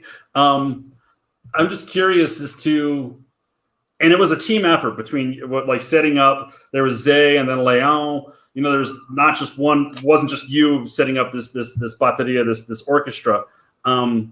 What possessed you, I guess, to open your mind so much to get to, okay, I want to do this orchestra because it's amazing. Everybody loves it that's seen it. And now I've even before I started studying with them, just simply from this, this really helps us who one thing about Brazil and Brazilians in general is that there might not be capoeira on every corner, but like almost any night of the week, you can go to some place where there's a boteco, a little bar, there's samba or pagode. There's always music someplace. Yeah. And we don't really have that so often in the U.S. Certain regions like Louisiana, you could go to New Orleans, for example, or certain neighborhoods of New York City, and that truly is true. There's a lot of live music, but for the most part, like I have very few friends in the United States who play music. So this OPAS, this method of trying to teach, especially for capoeira, is really strong and effective. But where did this idea come from to create this orchestra and then to go against the rules, if you will, of berimbau, tuning? Well, during my whole life in capoeira, I've always had difficulties in all different aspects of capoeira. So with the acrobatics, with the martial art, with the music, with the dancing. And every time I faced those difficulties, I was always wondering how to overcome them. And I'm a kind of guy that needs to understand what I'm doing in order to be able to do it better. There are people who are just like extremely talented, and they work a lot on their talents and improve their abilities just by being in the place and looking at people. I'm not this kind of guy. I don't have the talent. So for me to develop my abilities, I need method. I need to study thoroughly what is being done, understand, reconstruct it for myself, and then I can overcome my difficulties and be with those people who are really talented and also work hard. The difference that when we get to the same place, I am the guy who understands the process. So as I did it for myself, I understand the process. I know how to teach it. I know how to teach to other people because I developed progressions for myself and went through them. And that's, I would say that it would be true for example, when I first learned to backflip, I broke my arm just trying to jump crazily. You know, like my other friends, the other kids, they would just jump and learn how to do backflips on their own. And I didn't, broke my arm. So when I got better, I just started thinking, okay, I'm not like the other kids. I need to find a way of learning it in a more progressive manner. And I just built it up as gymnasts do. So I started building up progressions, exercises to learn one step and another step, and then eventually I made it. So I was like in this dojo with this kid, and the kid saw me backflipping with my hands, doing a backspring and a handspring, and just like, it's really high, your handspring is really high, you can take your hands off. And I was like, really? I said, yeah, you can. And just I took my hands off and I was backflipping. All of a sudden it was a somersault. And I was like, okay, so now I got it. But that was like a capoeira way of doing it. After a while, I got involved in theater. I was involved with this sort of Cirque du Soleil, Brazilian version of Cirque du Soleil. And they invited me. They needed a capoeirista in the group. They wanted to do a part of the play which involved capoeira. So they invited me to give a workshop and to be with them in this mission. And I ended up being part of the group. So I took the chance to learn the science behind acrobatics. It's like, like almost anyone can do it. Anyone can do acrobatic, can improve if you learn the methodology, if you learn the basics, physics. That's the same thing you do with mathematics of our language. You understand the rationale behind it, and then you practice step by step. Of course, you have people who are more talented and people who are less talented, but regardless, everyone can improve if they follow the same rule, the same patterns. And these methods are not new. There's nothing new about it. We find it new in capoeira because they're used to just repeating the stuff that we were doing. But there's nothing new about it. It's like, think about the circus groups and the development of gymnastics, not to mention yoga. Like 1,000 years ago, there are books written about yoga with these guys doing the same movements that we struggle to do nowadays. And progressions being taught in books 1,000 years old. So it's we just need to open our minds to different research fields, and we find that music has been taught for a long time. There are centuries of pedagogical strategies in music. It came about that for us, O Passo works just really well. It has some limitations for sound, for example, for teaching sound, for teaching singing, for teaching abstract notions of wavelength and these things that are really hard. But it's as good as it gets when it comes to rhythm. Right. I've never found anything in my way that was better than El Paso for teaching rhythm. And I just like jump into different schools. So I've jumped into dance schools. I've taken dance courses. I've done acrobatics. I've done martial arts training with martial artists, and I took capoeira lessons as well, just in order to improve my performance in capoeira, to understand what it is that talented people could do that I couldn't. For example, singing in a second voice, like Bigodinho in Boca Rica. I produced a few years ago, like in 2002, I produced Mestre Ferradura's and Bigodinho CD. When I saw them singing together, I was amazed. And I brought them to Rio and recorded the CD. And at some point, I asked Bigodinho, I said, Mestre, how do you make the second voice? How do you train that? And he just went, you need to be born with it. And I'm like, okay, that's a bad answer. I know it's a bad answer, but I don't know how to resolve this problem. And when I went to El Paso and I started to study music, I just realized what the second voice was and how to learn it. There is a way to practice it, and it's nothing new. It's only in capoeira because it's very organic. There are second voices in African music, but there are also second voices in church music, in European medieval music, which is the way this kind of sonority came about to Brazil.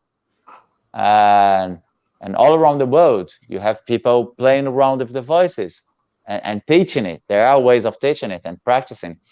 We don't know it in capoeira, but nowadays with the internet, there is no more space for people to be hiding knowledge. Right. You know, the ghetto of knowledge as a very small place with only very few people who know stuff, hiding it somewhere, that disappeared. The internet just destroyed it completely. It's open source nowadays. Open source. It's if you're part of a capoeira school which doesn't teach you a certain aspect of capoeira, you'll be able to learn it in the internet, right, and get better at it. So when I've never been, I've never taken an orthodox stance with the teaching learning process. I would go to a dance school and learn the methodology there, and then apply the same methodology in my ginga. Right. When I went in the roda, I would start doing ginga, relating myself with the music, and then I would just all of a sudden notice that this is what I was achieving through training was being done by many capoeiristas who are just talented enough to suss the same thing by themselves. They just sussed out how it worked completely organically by themselves. And then with the music, it's the same. The orchestra thing, the idea of getting the cabeça up is nothing new. You see African bows, which are played in so many different ways to make the same sonority. So when I use the orchestra as a means of education, it's like, okay, let's listen to something that is tuned in an objective way. There's like it can be physically measured. Right. It can be challenged and it can be explained.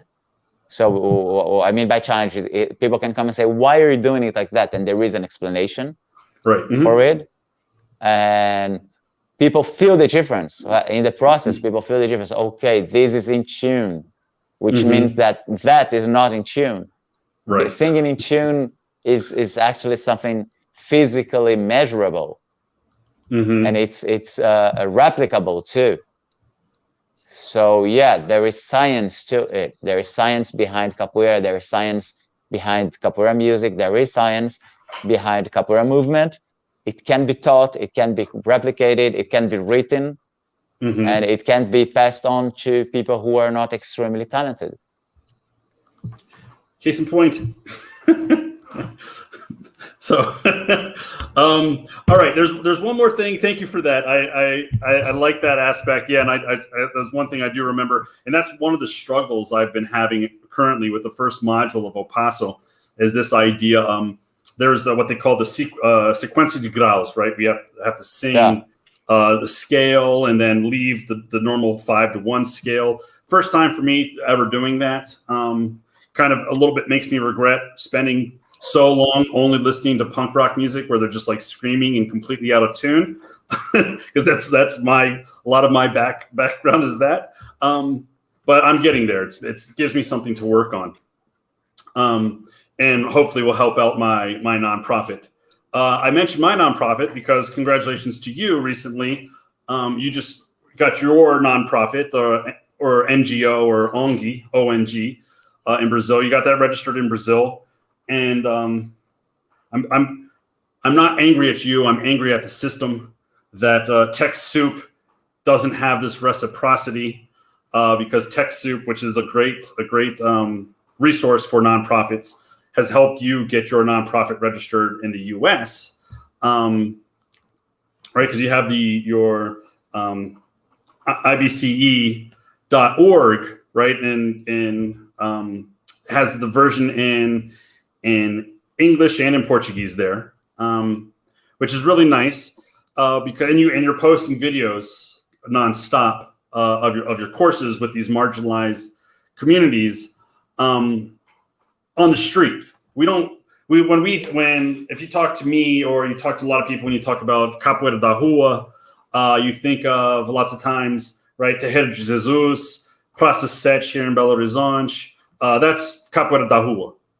Right, these guys usually, and I'm being very general here, but it's usually these men, street capoeira, don't have a school necessarily. There's the kind of the idea that we know of romanticized, which isn't really true. But you're actually teaching capoeira in the streets, at a public park for free, right? Or for what is it called? A conscious contribution. How did this come about, Lee? Because we showed the clip with you, Reverend Run, in your studio, where you have an academy. You have classes there, but now also you have classes on the street. And there's information about this on your website for your nonprofit. But how did this come about, where you decided, okay, I'm going to go out there to the park and just start teaching whoever shows up? Well, it also came by chance. Like someone just heard about my work and invited me. I've always been very open to teaching different populations, and I've had like different social works.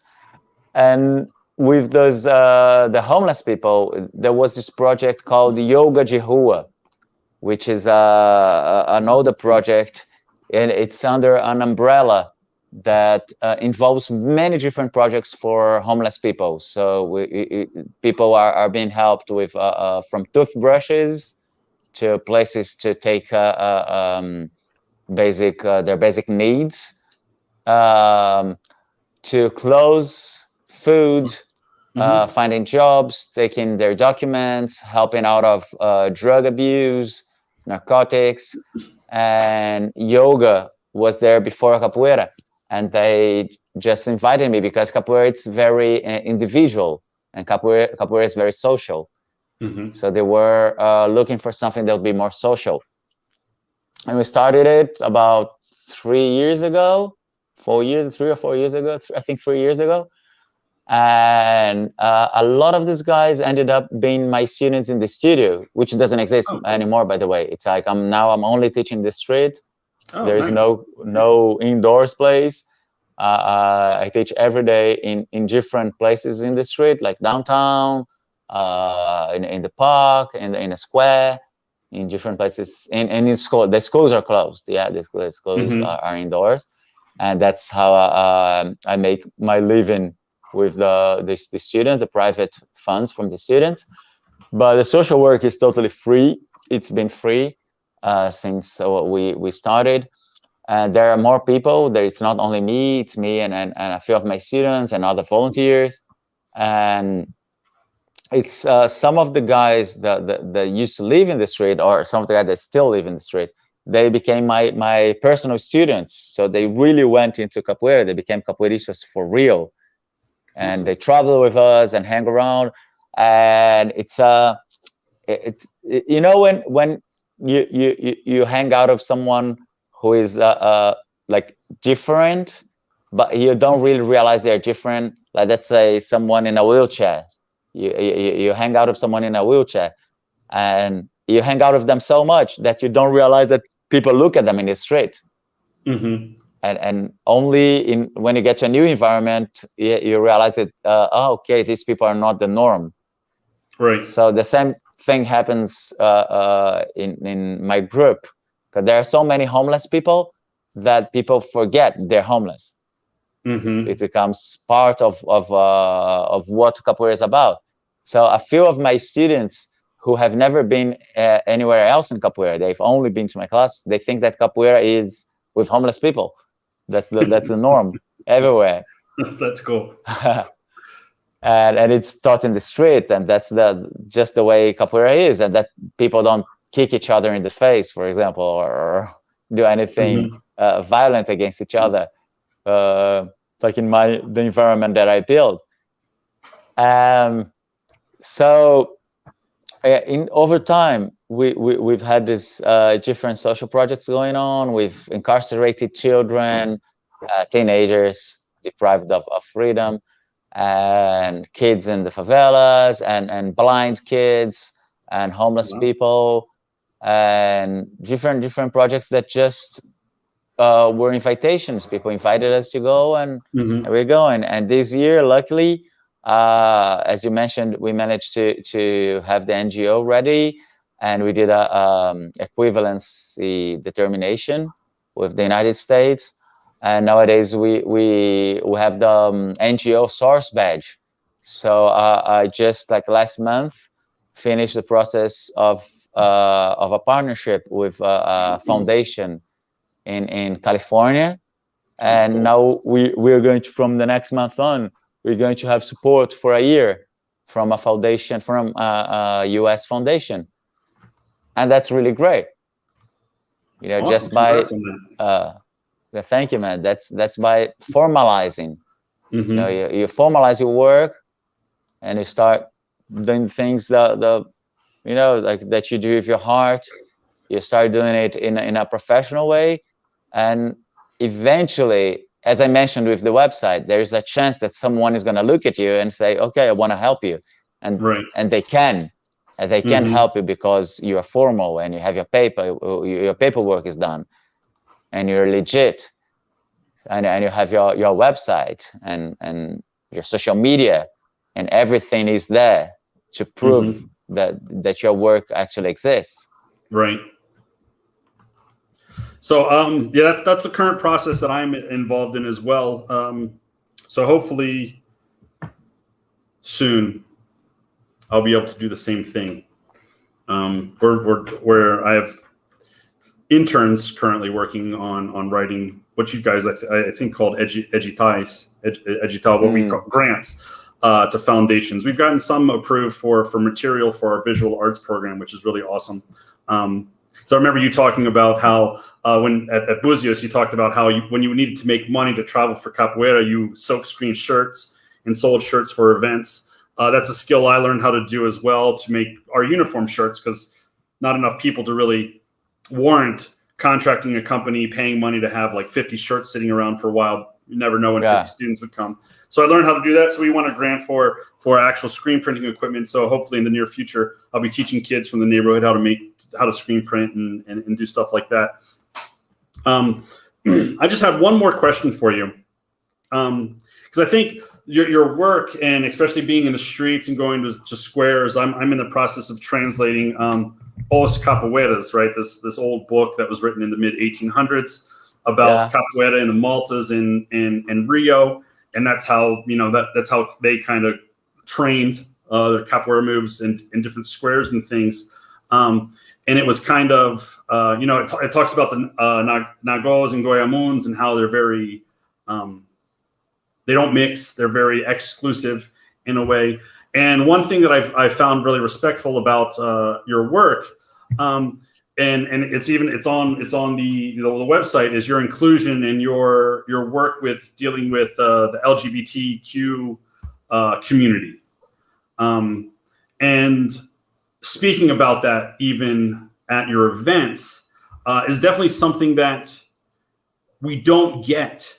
And I should say, I'm speaking from personal experience, going up and down through Brazil, trained in the United States, both West Coast, East Coast, different places. You don't find a lot of people from this community involved. The few people here in Belo Horizonte that have come in to a capoeira studio, several places where I've trained, have not stayed a very long time. And you usually you hear the opposite kind of conversations, the exclusive, Vira Omen, be more, man up, be tougher. Man up. These kind of talks, which even for in the current climate we have, or actually one of the things too, even your vocalness about the video that was very polemic a couple years ago, where Mestre picked a girl up and kissed, acted like he kissed her butt before putting her down. These very macho, manly, stereotypical manly things that if you want to be considered a man or a good capoeira, you're supposed to be doing, right? And you've been very vocal sometimes to the point where there's been a backlash, a negative impact possibly on your work, and being very inclusive to the point where this is actually one of the main pieces of the nonprofit website now. It says marginalized communities, people living in the street, and the LGBT community. It's very commendable. Just curious as to not how that came about, because people you teach capoeira to the people that want it, and clearly this community it has and always will be in our society, and you are being very inclusive. Just not curious as to how that came about. I don't even know if I have a question here. I just think it's really awesome that that's one of the focuses, especially when the large majority of the community is, I don't want to say non-accepting, actively excluding certain communities, but I would say they're passively excluding, and this is true of lots of society, but I think for me, especially coming from, like I said, the punk rock world has always been an underground, very if you're from that community and true, you're very accepted. Doesn't matter who you are, color, race, or creed in that sense. So for me, it's nothing new in a way, but to see it in capoeira at the forefront of your work, especially with dealing with for a lot of people that don't know, right? There are, I think the percentage of homeless people that are from the LGBT community is very large in the big cities, because of discrimination from maybe their small town, or they were kicked out by their family, not accepted in that sense. So it's really interesting to see you creating a welcoming community in something that has traditionally kind of been unwelcoming to anything that doesn't fit, or anybody that doesn't fit into the mold, so to speak. Yeah. Well, if you think about, for example, Madame Satan, this guy is from the beginning of the 20th century. He was there just acting as a transvestite in the streets, and he was famous for being a capoeira guy. though he wasn't a capoeira guy in the same sense that we understand capoeira guys nowadays, was like more of a thug, of a streetwise guy. He killed some people, and he spent most of his life in prison. Very respected, and he's like being sung in capoeira rodas throughout the years, and he's like an icon of capoeira. Still, you get him as an icon of capoeira bravery, but people don't really enhance the fact that he was a transvestite and a gay person, and that even nowadays he wouldn't really be welcomed into the capoeira world just by being who he was. And that's not anybody's fault. It's just the way we are brought up, and the way capoeira is being taught, and there is the martial art environment, which is in general is very macho, and it's very exclusive in a way, because if you want to be a good martial artist, you need to be really strong, and you need to beat people, and you need to be competitive. And in capoeira, we do face some of these aspects as well. So when you get the LGBT community, which is present in theater, in the theater field, in the music field, in any artistic field, like in circus, in dancing, and you see that capoeira, it's an art form which involves dance and music and acrobatics, circus skills in a way, and also it's a very cooperative in a sense.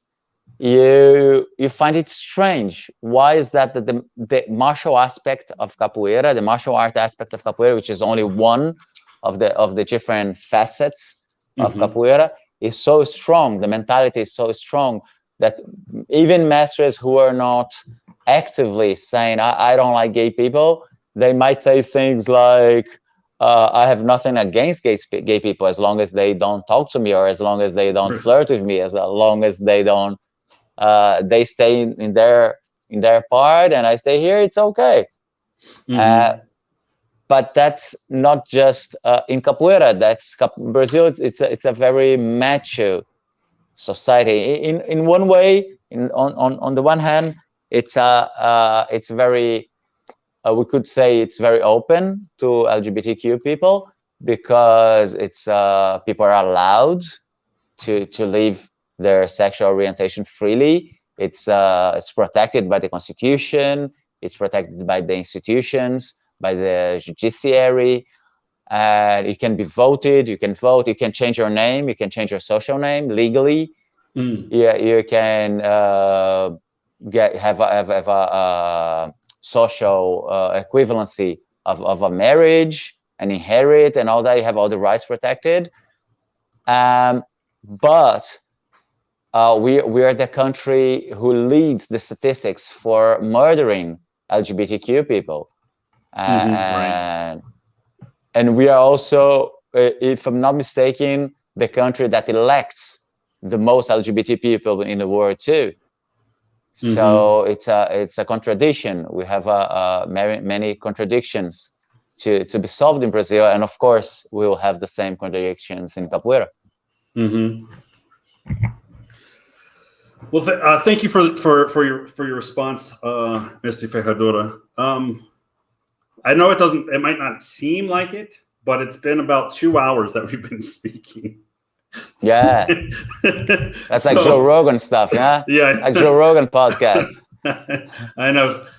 Thank you for those of you that have stuck through it. Maybe people will come back and be able to jump around. But I don't. It's Saturday. It's your quote unquote day off. Maybe for those of us who have our own small businesses, like a nonprofit, or when you do what you love, I guess, as your profession, one of the negative downsides is you don't really have a day off, because there's always something to be done. But I want to thank you for coming today and for being a part of this series. we're gonna sign off. But if you could just stick around for a second after we end the broadcast, I'm gonna just jump over here real quick. Thank you all for coming out, for sticking around and listening to me chat with Mestre Ferradura, our only participant, not from Belo Horizonte this go around. Okay, this will end the first part of our series. We'll be back in a couple of weeks to talk to some more people as part of this series as well. But don't forget, you can make a donation to Capoeira Social Project through the link below, and the money donated today or through this series is going to be divided to the organizations with the participants who were here. Yeah, hopefully we'll see you soon in Baltimore or DC. Okay, folks, have a great weekend, and até mais. Ciao.